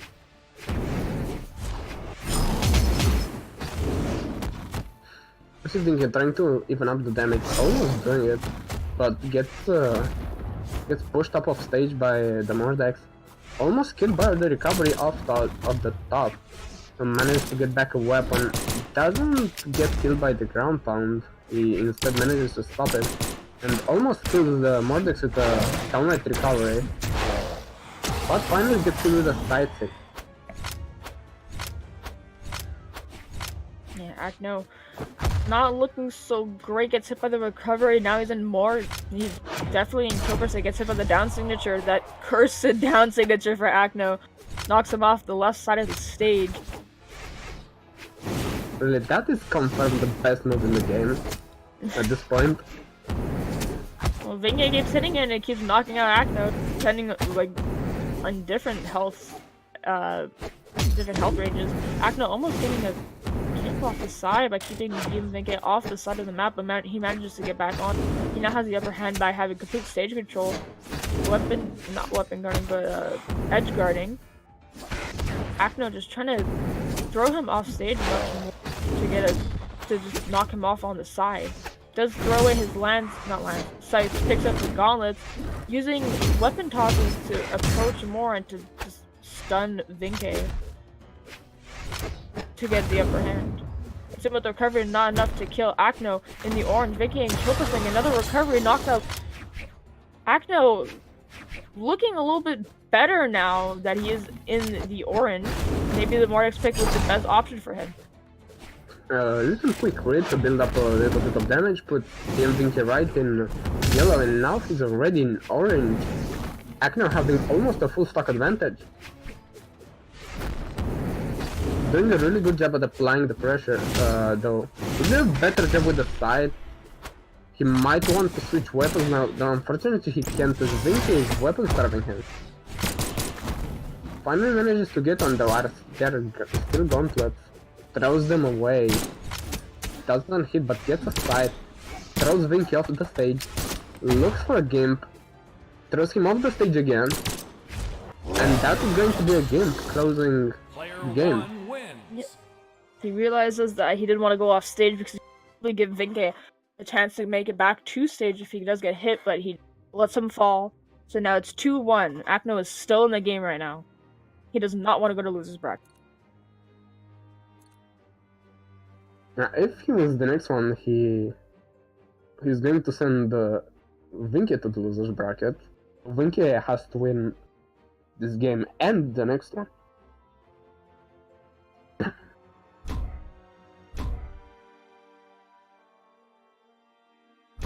Akno is down 2 games. Finals. Oh yeah, Vinky needs to win this one and Akno. The loser of this one will be moving down to fight Blaze in loser's final to see who will be able to go back up into grand finals to fight the winner of this set. Right now we're going straight into the game. No weapon swaps from Akno. We're going back to Blackguard. 3, 2, 1, brawl! The Mordrix has been going better for him than the Axe.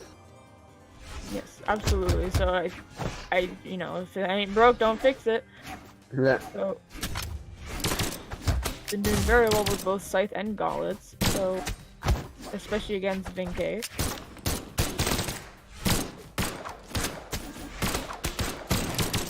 Akno does play it a little bit more patiently, waiting to see which attacks he can get in. He did not touch the wall. I saw that happen.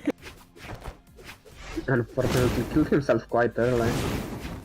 Yeah. Losing the advantage he had.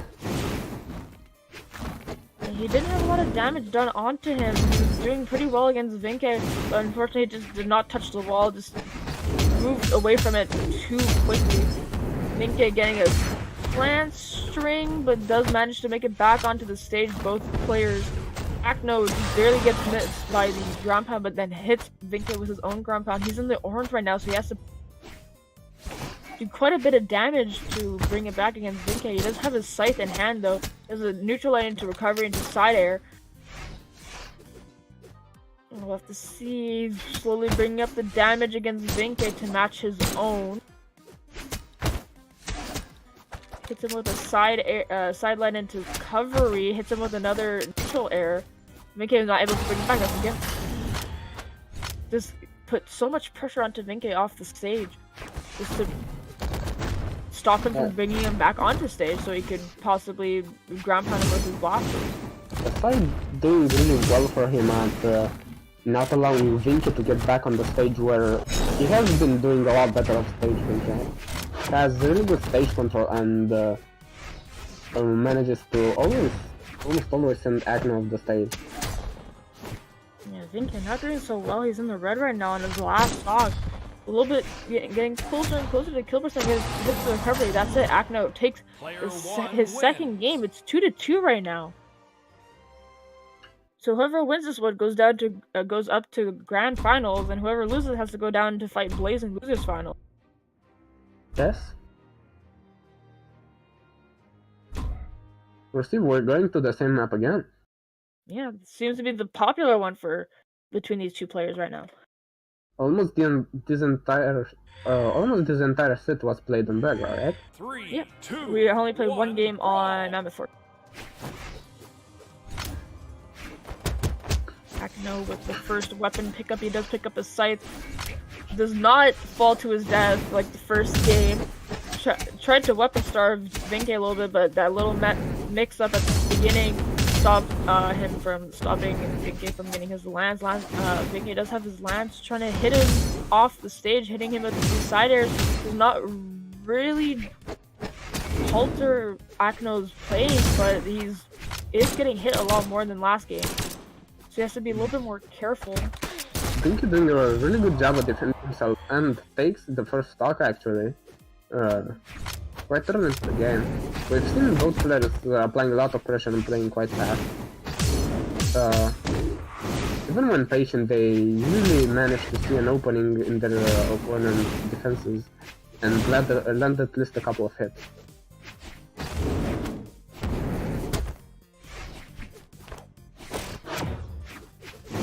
Trying to grab Akno. Akno is down to one stock right now.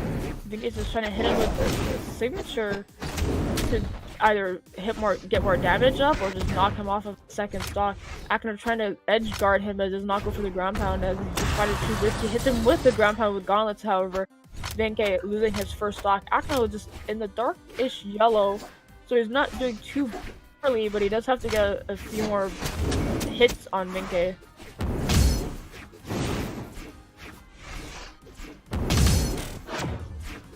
Vinke managing to get an advantage against Akno's Mordex, which has been working really well, and the recovery kills quite early a double jump height. Not a bad thing. Hits multiple nerfs, those juggles really working for Vinke right here, putting Akno straight into light orange of a single read. Akno playing really cautious right now, playing the wall game, waiting for Vinke to make a mistake and approach him off stage. Gauntlets being really good off stage. Even though they get countered by lance, they are arguably better when they are not playing on the stage. Two ninjas jumps up for the third, does not hit. Hits it with a side air. Akno trying to make it back on the stage without getting hit. Vinke tries to go for the haymaker, just barely misses. Akno gets hit by the down signature. As always, ends his final stock. Akno has to go down to losers finals to fight his teammate, if I'm not mistaken. I think they are teammates. Yeah. Can someone make a counter of how many downstage Vinke has landed? He has landed quite a few to knock out Akno's stocks, but whatever.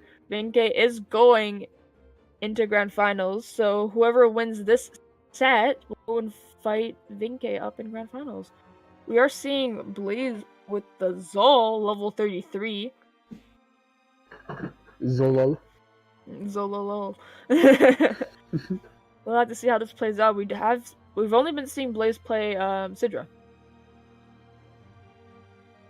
So there's the cannon as the mutual weapon, but we haven't been seeing him play any other weapon other than cannon. So I'm not so sure about how he's gonna play with axe. Well, he did play axe really well. I told you he used the main brain, I believe. So he played axe previously, just that he played Sidra because Sidra is much better. Oh yeah. I think you're going from one of the worst legends into the game straight up to the top 10. Alright, yeah. Yeah. Something like that. Yeah, we are seeing much more flat maps right now. The only one that has a lot of soft platforms is Twilight Grove right now. We are going to Mammoth Fortress, however.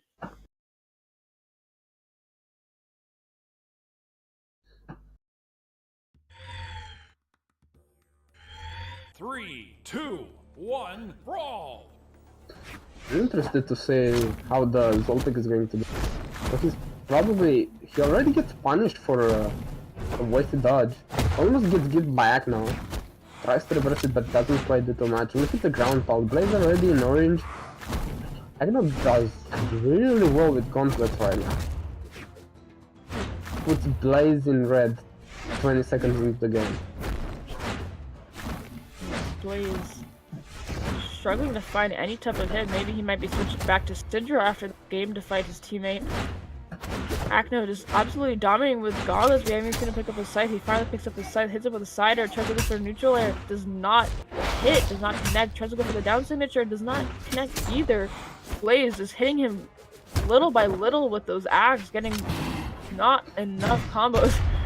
Agno literally outrunning Blaze's side signature. Does not want to approach him. Hits him with a ground pound. That's it. Ends Blaze just stock. Yeah, as you said, his signature was so slow, you can just outrun the side saves. And Mordex is not the fastest legend either, which is kind of... Oh, but Blaze with 3 downers in a row, evening up the stocks. He's a little bit behind on damage. Yeah. Punishing up Acno's dodge, but doesn't manage to connect the fourth hit, though manages to kill him off stage quite early. Very quick kill, especially right off of Acno's second stock. Gets just a quick cider into ground pound. I'm pretty sure that's what it was. We have been seeing him play cannon this whole time, so we do know that he is a good cannon player. Acno managing to make it back to the stage with the recovery. Hits the recovery into gravity cancel side signature. Is that enough to Blaze? No, it's not, but the gravity, the ground pound does manage to knock him out. Acno managing to even up the stocks, but he is in the orange right now, especially against a Gull that has 10 force. So he has to hit and not get hit too much. Acno there, losing his his last stock, losing the first game. Are we going to see any weapon or character swaps? Would you see Acno select the Mordex again, but will Blaze go to Sidra? No, he's sticking with the Zol.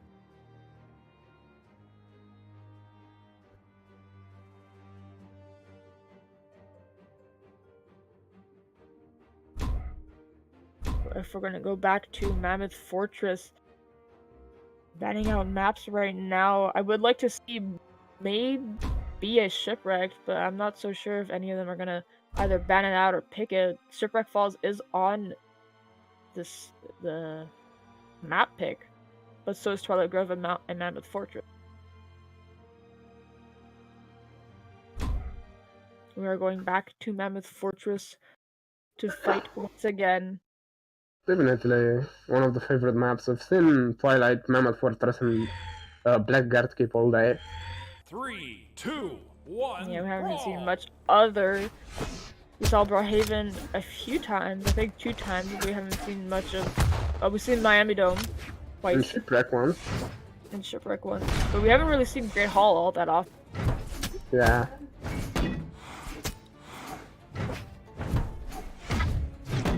See both players playing quite even, just trading around, not doing too much. Blaze sending Agno off stage, Agno reversing with the AI counter, but Blaze manages to get back on the stage.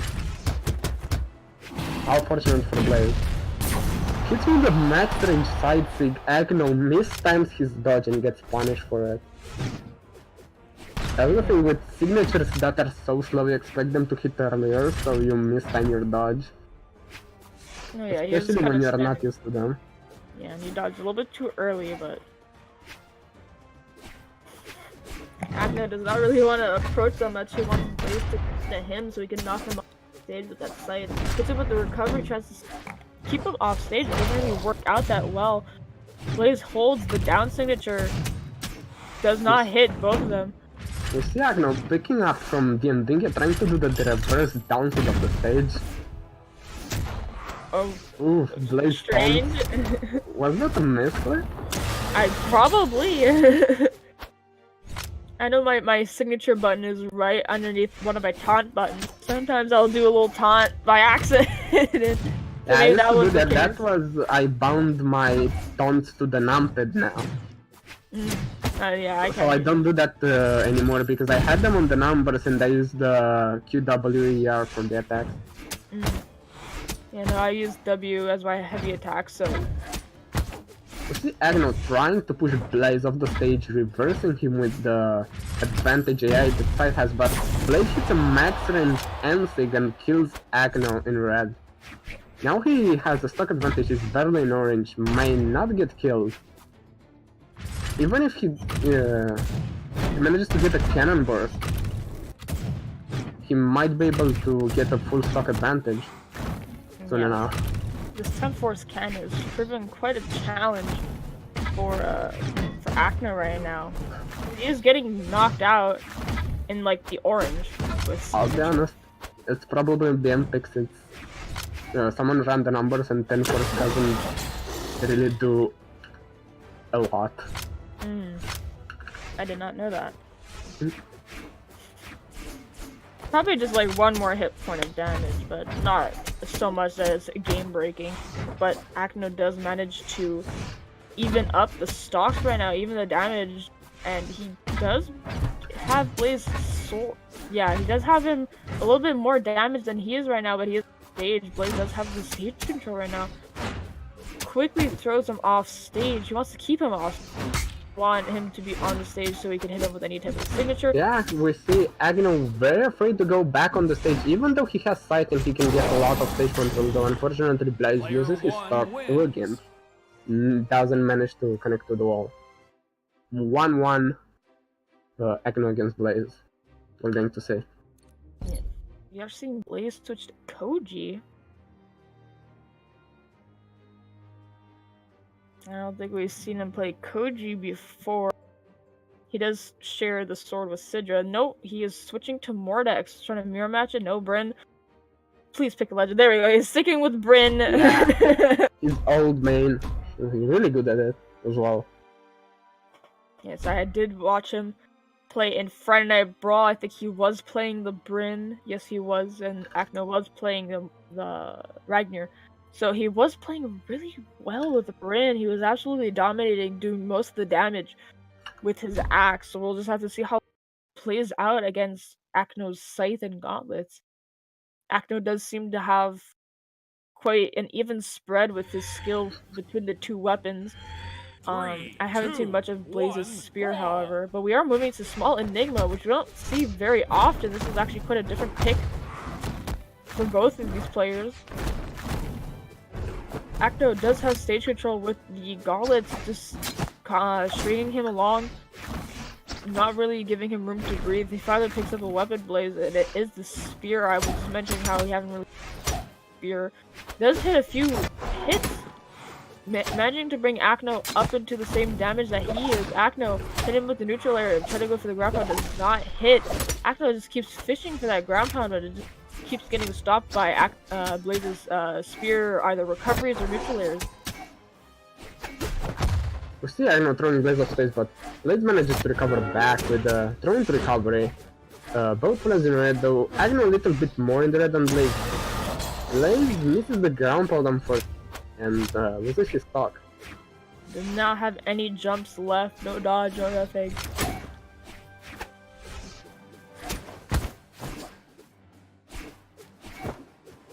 Acno is very good at just using the neutral air on his scythe to just throw his opponents the other way, so he gets a little bit more stage control, at least a little bit more time to get back on the stage, and just kind of stuns them a little bit. He's very good at that. He also really likes just keeping them off stage, throwing them around, just keeping them away from him.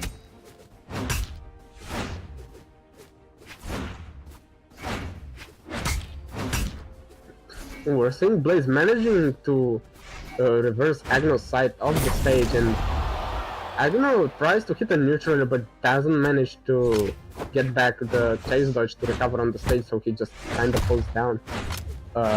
Gets a little bit more damage on Blaze, but Blaze still has the stock advantage.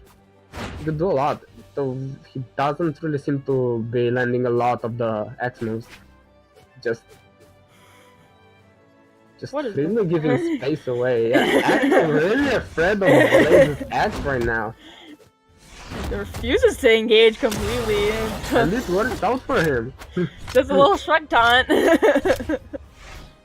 Yeah, a completely even game. Friendly taunt are okay.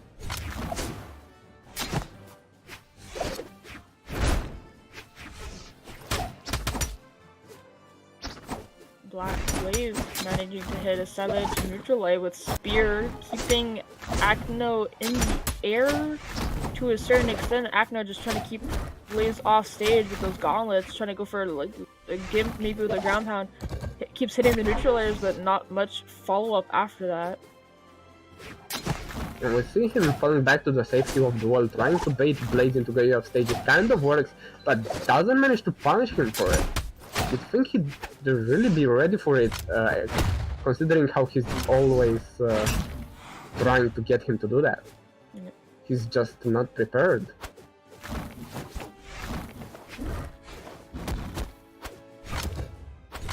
Blaze trying to fish for a kill option, doesn't quite manage to land any of them, except he lands a down light into recovery right now, and it's 2-1 for a Blaze. 2 more games, Blaze wins this one, he gets into the grand finals. Yeah. But if Acno wins 2 more of these, he will go back up and fight Vinke in grand finals, hopefully to take the first place prize.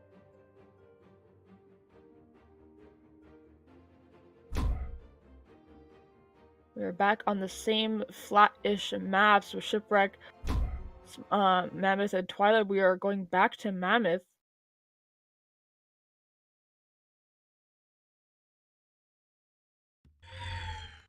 Yeah, which goes to remind me, the last game was on Enigma. It was on Enigma, but it finally had Enigma.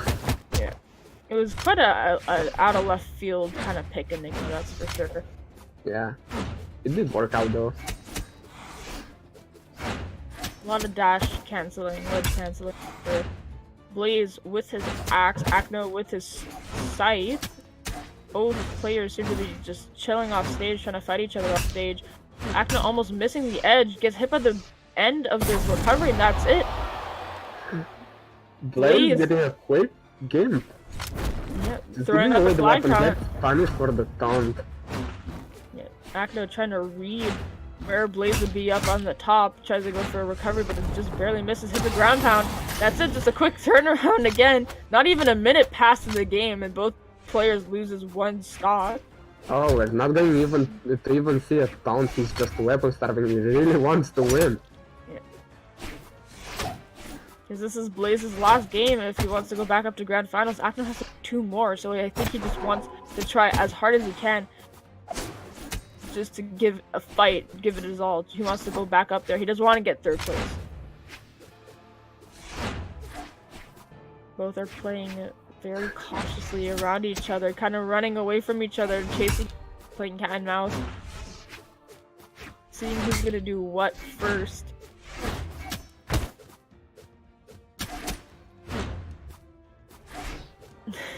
Actor trying to go for the 3rd recovery. Blaze says no and deciders him. Blaze below Acno with the scythe, trying to go for a ground pound, but doesn't hit. Goes for the recovery, does hit, hits the ground pound. There we go. Blaze not able to make it back. Tries to go for the Hail Mary with the neutral signature to get Acno to get hit into it, so he gets a chase dodge, but unfortunately he does not fall for it. Acno in the lead against Blaze, trying to get as much early damage as he can before he loses his stock. He is in the orange. Down area, gets hit. Will he be able to make it back? He does make it back. Blaze going for a slide charge down signature. Blaze might want to stop messing around if he wants to win this one. Oh yeah, he is. Agnes is really trying right now. Really showing effort. Couple quick raids going to send Blaze further away, almost killing him. Agno got almost full stock advantage in this right now. That's going to be a 2-2. Player 1 wins. Very close games with Acno. Yeah.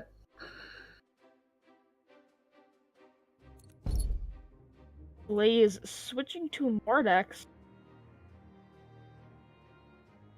We may be having a game that only happens on the edge if they're both playing Sighting Gauntlet. That is true. We do see Acno like loving to stay on the edge. When Blaze was playing Sidra, he did stay on the edge quite a bit because he was able to get combos with the cannon off the edge. So we might be just seeing kind of like a very aerial game. We're going back to Mammoth Fortress. Small map, small edge. Not the smallest, but just enough. And we're still then, yeah, going straight the edge. Waiting for the gauntlet. There we go.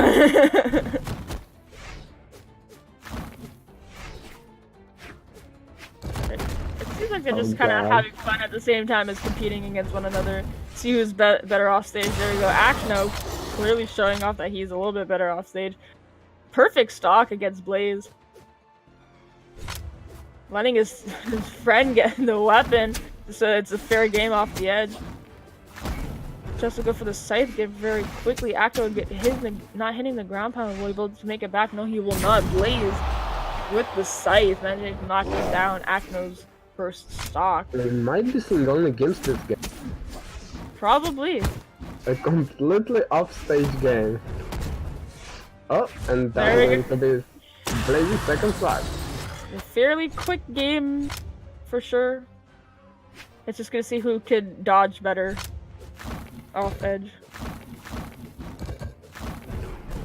I'll be honest, I would have rather they both picked Zol. Of course you would.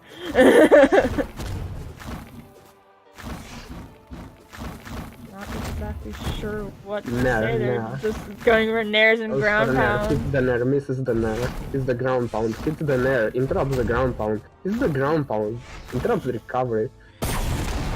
And Akno falls.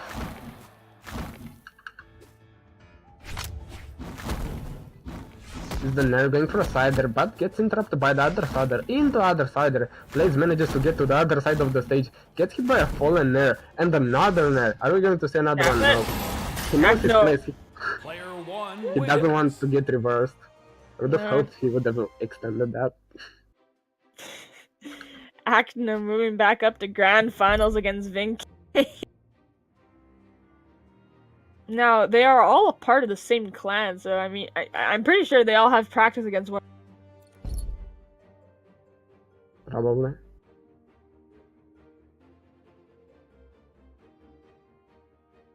But we're gonna go straight in. Vinke once again still on his racks. Akno on the Mordex. This is grand finals.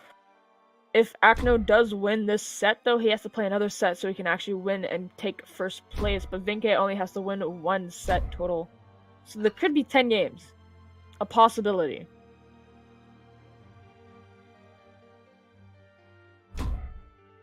We are banning out maps now, however. Vinke banning out all the flat maps as well, but he leaves Blackguard, Small Boy Haven, and Miami Dome. Quite odd, except for the Blackguard, but we are going to Miami Dome right now. It's a map that we haven't really been seeing being played this tournament. Only about once or only twice. 2 times. Yeah. This is the 3rd time. 3, 2, Maybe they 1, just want to listen to brawl. the Miami Dome tracks. That's a good reason.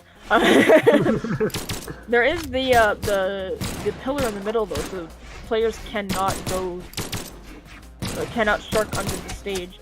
Yeah, imagine that map last. So that would not be that. That would be very difficult. But Akno getting a very good scythe string on Vinke, not being hit yet. Almost a flawless stock. Can he actually get it? Yeah. There we go. Flawless stock. Is that our first flawless stock of the day? I don't think so, but I think it is our first flawless first stock. I could be wrong. But yeah, it was absolutely fantastic stock. It just proves his skill with the scythe. He is not here to play. He wants to win.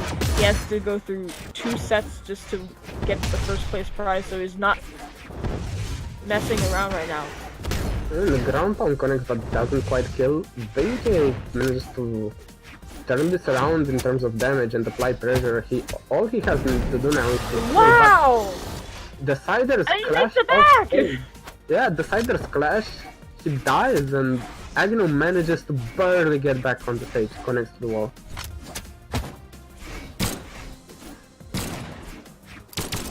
Wow, that was... I'm at a loss for words. I think Akno's trying to go for restock. Vinke might just be a little bit out of practice since he had to wait for a little bit. Akno hitting the recovery, trying to go for the... There we go! Restock! Another 3-stock. This is the 4th 3-stock today, right? Yeah. Yes, it is. It is. Wow. Akno is not here to play. Well, if Akno wins this set, we're going to have a bracket reset, right? Yes, we will be having a bracket reset because Akno did come from losers bracket, but he was sent there from Vinke. maybe Vinke was just kind of trying to warm up to him and try to see how things Yeah, are gonna definitely. It would have been just throwing him out. be. Yeah, just trying to see how he's gonna be. You know what? I think he needs more downside. Absolutely, just spam a bunch of down signature. That's gonna knock out Akno for sure. Yes, it worked before. It has to work again. 3, 2, 1, Kappa. brawl!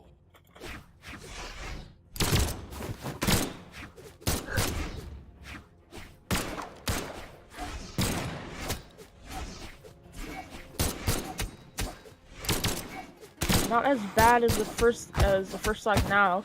Vinke actually was able to hit Akno. He is sticking a little bit more to his blasters. There's a weapon on the field. He's sticking to them. He's not dropping enough to the lance.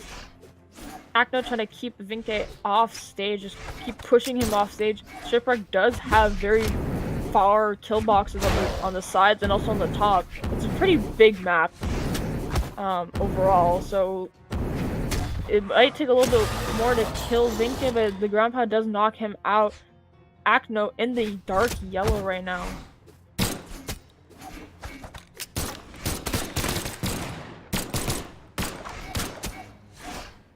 Akno just trying to keep Vinke off the stage.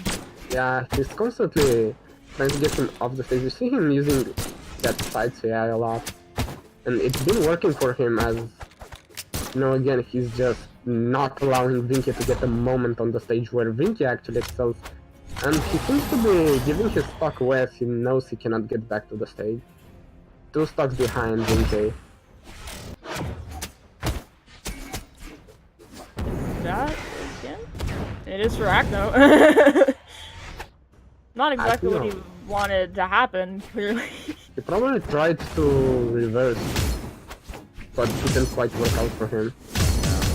Oh, now Vinke trying to read for 0-2 but doesn't quite get it. Does touch the wall. Akno trying to go through down lane, trying to cancel down lane into ground pound, but does not manage to hit it.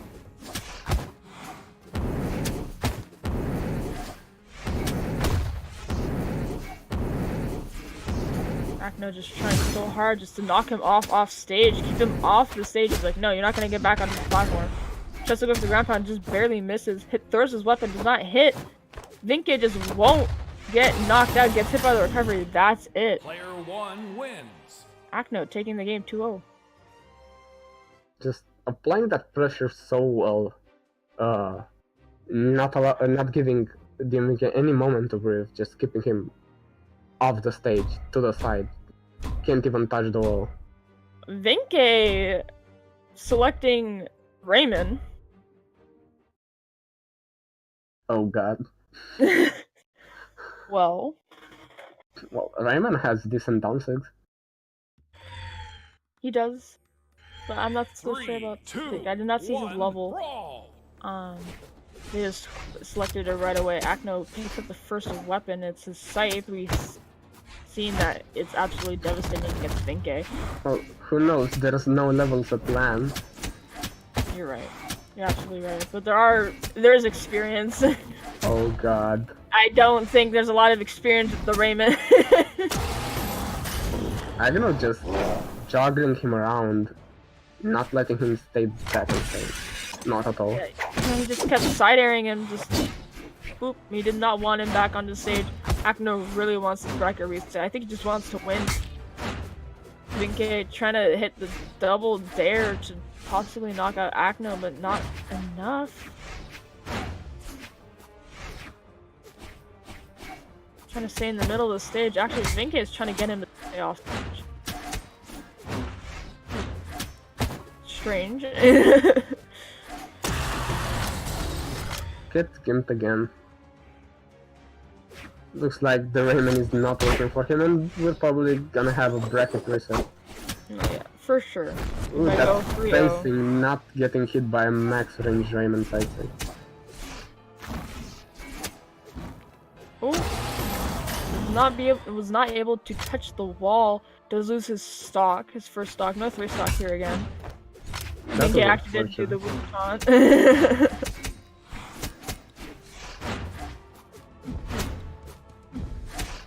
Oh, and he both his recovery and his dodge, and that's going to do it for game 3.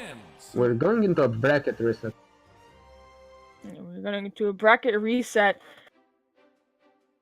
Acno coming in from losers finals, fighting his way to get to the bracket reset to possibly win. He wants this first place prize. Is Vinke gonna continue with his Vrax? Oh, he's going random. Okay. Seems like Vinke just wants to have fun at this point. Acno going back, Double selecting random random. as well.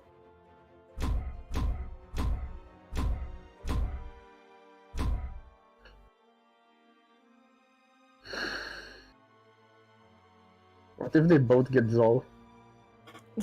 You would want that. What if they got Zol and Bryn? Now we have Well, Roland and Koji. They have good characters that they both play. So, this would be an actual game. 3, 2, Yeah, it's not gonna be 1, like it's not brawl. like it's a level like 2 Nash. Yeah, no, versus it's Web. Vinke Lance and Acno on Slow. It's not that bad. Oh, yeah. Especially since Koji is one of the best versions right now. Yeah, he's very fast, doesn't do a lot of damage, but with his speed he's able to make up for sure. Roland does have high defense though. High dexterity. Roland, you mean? Yeah, Roland has Koji does have high dexterity and Roland does have very high defense. Almost almost getting the game, but not quite there. We're seeing Vinke doing quite well on the Roland thing. Maybe random was needed to win this tournament. I think it's just the high defense that Roland has, and Koji I think has 4. So not a lot. It won't be doing a lot of damage. It takes a lot more just to get him into the red. His defense was so high he killed Koji earlier. Yeah. The defense just hurts his opponent at this point. Never have a character so. Acno getting punished for dodging up and jumping as well. Vinke going really well on that. Acno bringing it back. He's only in the dark yellow, light orange at this point. Maybe he's able to take the lead in the stocks.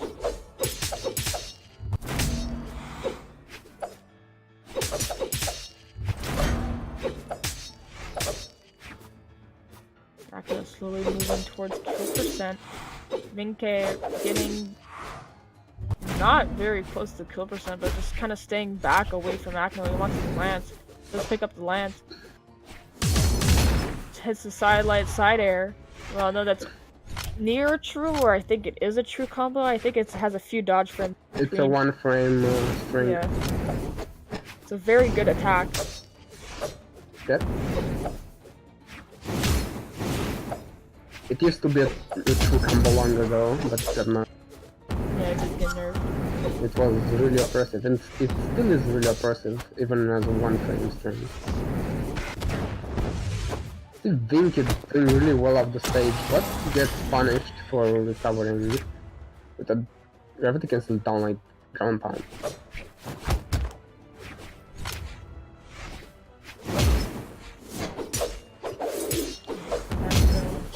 Kind of bring it back. He's in the orange right now. Vinke slowly getting into the yellow right now. Acno just has to do a lot of damage more. Probably get a gimp with the sword off stage, but Vinke does have his lance. And gets hit by the ground pound, and that's it. Vinke takes the first game of the bracket reset. Yeah, we're probably going to have a random set. A very random set. That they would also pick random maps if they could. Oh, we're going on Great Hall, the first Great Hall game of the day. Vinke does go back to Roland, even though he picked random. Acno gets Nash. But he does have Black with Nash, so he is at least level 25. Yeah.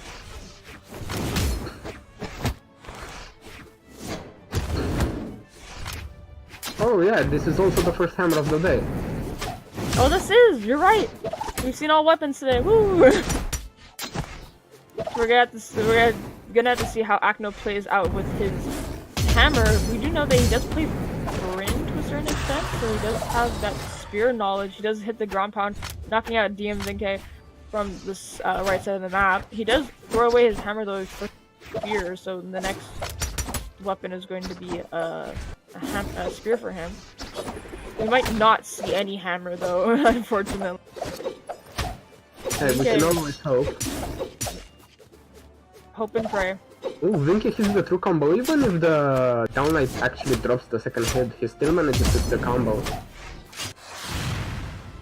Vinky does pick up his lance, weapon that he is extremely familiar with. He frequently gets gimped. Yeah, Akno does capitalize. Yep. 2 stocks behind. Looks like the Nash pick is working for Akno.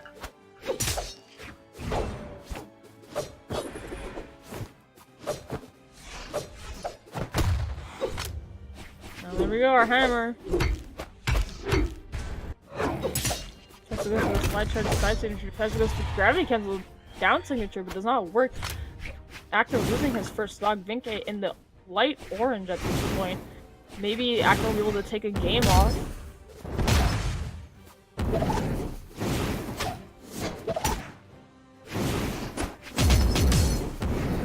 I think they're trying to wait for a side game for a 0 to get with plans, but doesn't quite get one.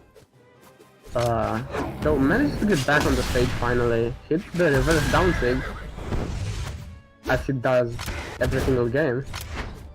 Oh, tries to go for the recovery, does just barely misses. Vinke throwing out the Wutan and the salute in the red, however, but Akno is on his last stock. The free-to-play tone is the absolute BM tone.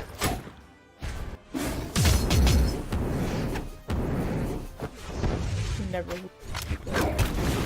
has to go for the down signature, doesn't hit. Just the signature does not hit, hits the side air. Weapon toss, there we go. After taking the second game, it's 1-1 right now in the bracket reset.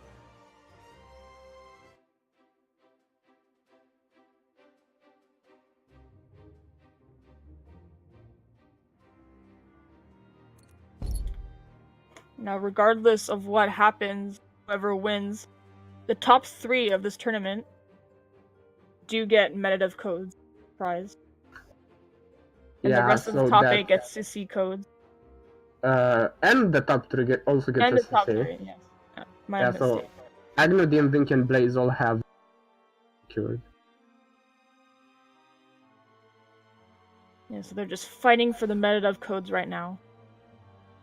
Which one gets the first place metadiv and which one gets the second place metadiv? Which are actually the same metadiv. But they just get it faster. Yeah, just one is fancier. That's true. You get more bragging rights. Yes. Poor Blaze is in the 3rd place, just chilling with his Meditative code that he's gonna get last.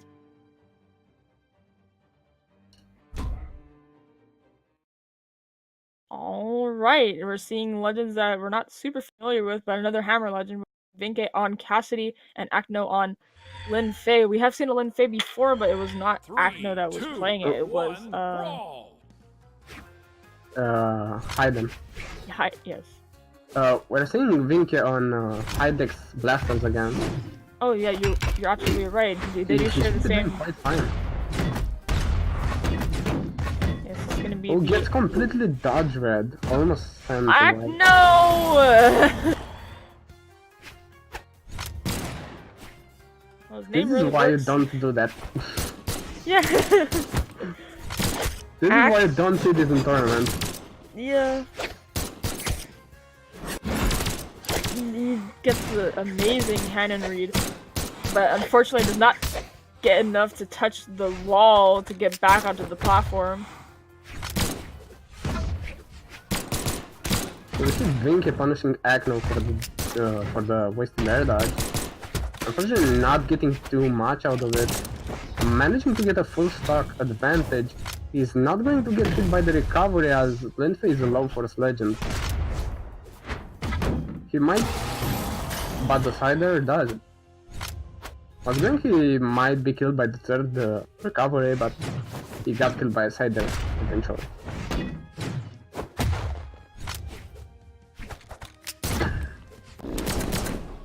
Ooh, the gravity cancel sizing is now going to make it on the left the right side island.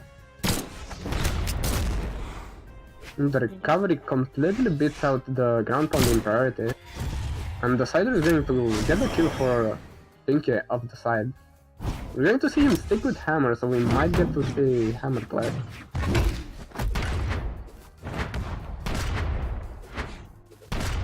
Dodging all the hammer recovery attempts that he's doing. That does clash with the Oh no, he completely messed up his chase dodge.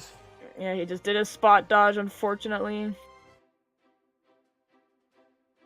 Now Vinke is up one more game. If he wins this one, he wins the tournament. Yep. We're going to Small Enigma, Vinke on Dusk, and Acno on one of his mains that we've been seeing, which is Fate, so it might be a little bit difficult for Vinke right now.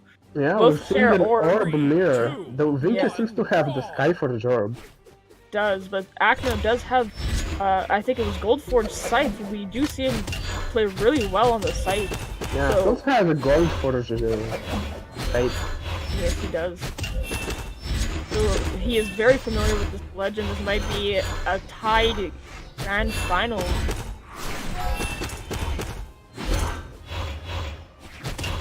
Both was not doing too much, just trading a couple hits, one true combo after the other. Didn't get almost killing him with the grandpa, but manages to get back. See that Agno trying to do the N-Sig, an insanely fast signature, but he's going to get punished for a misplaced ground pound while Vinky just grabs cancel N-Sig him off the side. Almost like the downsig, but this time it's an N-Sig. He still throws it. He still throws it. Acno managing to get Vinke down to stock with the sidelight, was not able to make it back to the platform. We saw Vinky trying to read with the wake up ground pound whether or not Agno was going to reverse him. But Agno was cautious of that and did not advance further. It's 2 ground pounds. Tries to go for a third as he gets hit by the weapon toss once again. Vinke just saving himself by throwing his weapon up. Gets hit by the projectile. Tries to go for the second projectile, but just a little bit too far away. Vinke losing his second stock. Acno in the orange.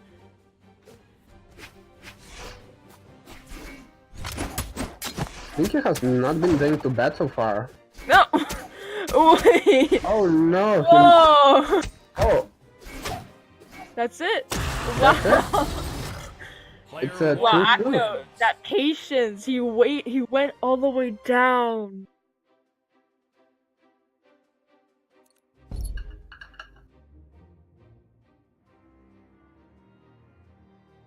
He just knew that he keeps that if he keeps falling, he can reverse it. Oh yeah, and that's He's what not going exactly to what he get did. Yeah. And he didn't use much. He didn't use much of his jump, so he was able to make it back from being so far down. Yeah, he also had time to think and plan for an opportunity. Mm-hmm.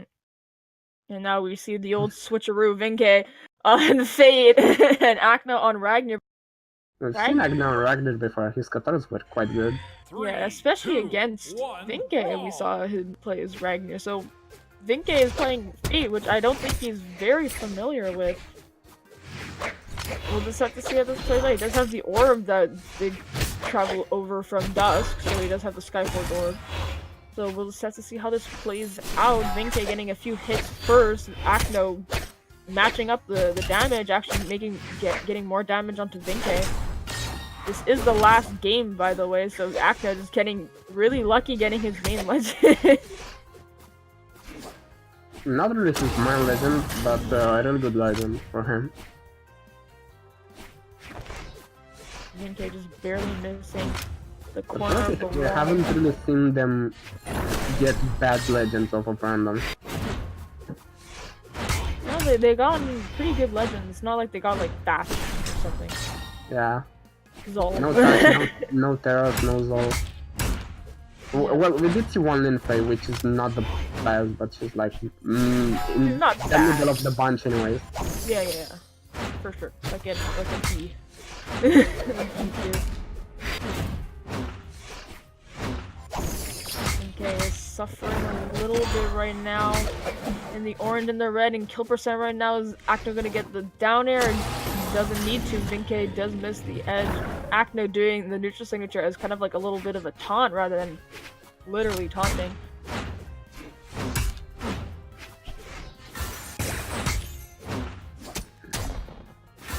Vinke trying to do a gravity cancel society, but doesn't quite get punished for it. However, he manages to reverse Acno off stage with the eye. Gets the kill with reverse neutral. There's a happy little dance to celebrate. We see him throwing fireworks, Yep. and he just follows his One death. wins. What a finish! Well, Really intensive gameplay right there on the last stock. there we go. Acno is the Northern Fights winner. He gets his metadub NCC code. Wow, what a tournament.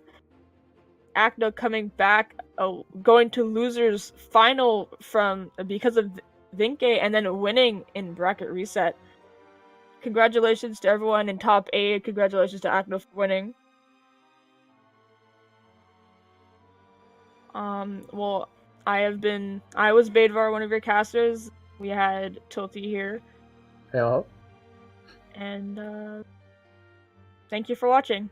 Yeah, thanks for watching. Definitely come back to the next tournament. We may be casting as well on the next one. So if you want to check us out, cast more tournaments, definitely look forward to the next Northern tournament.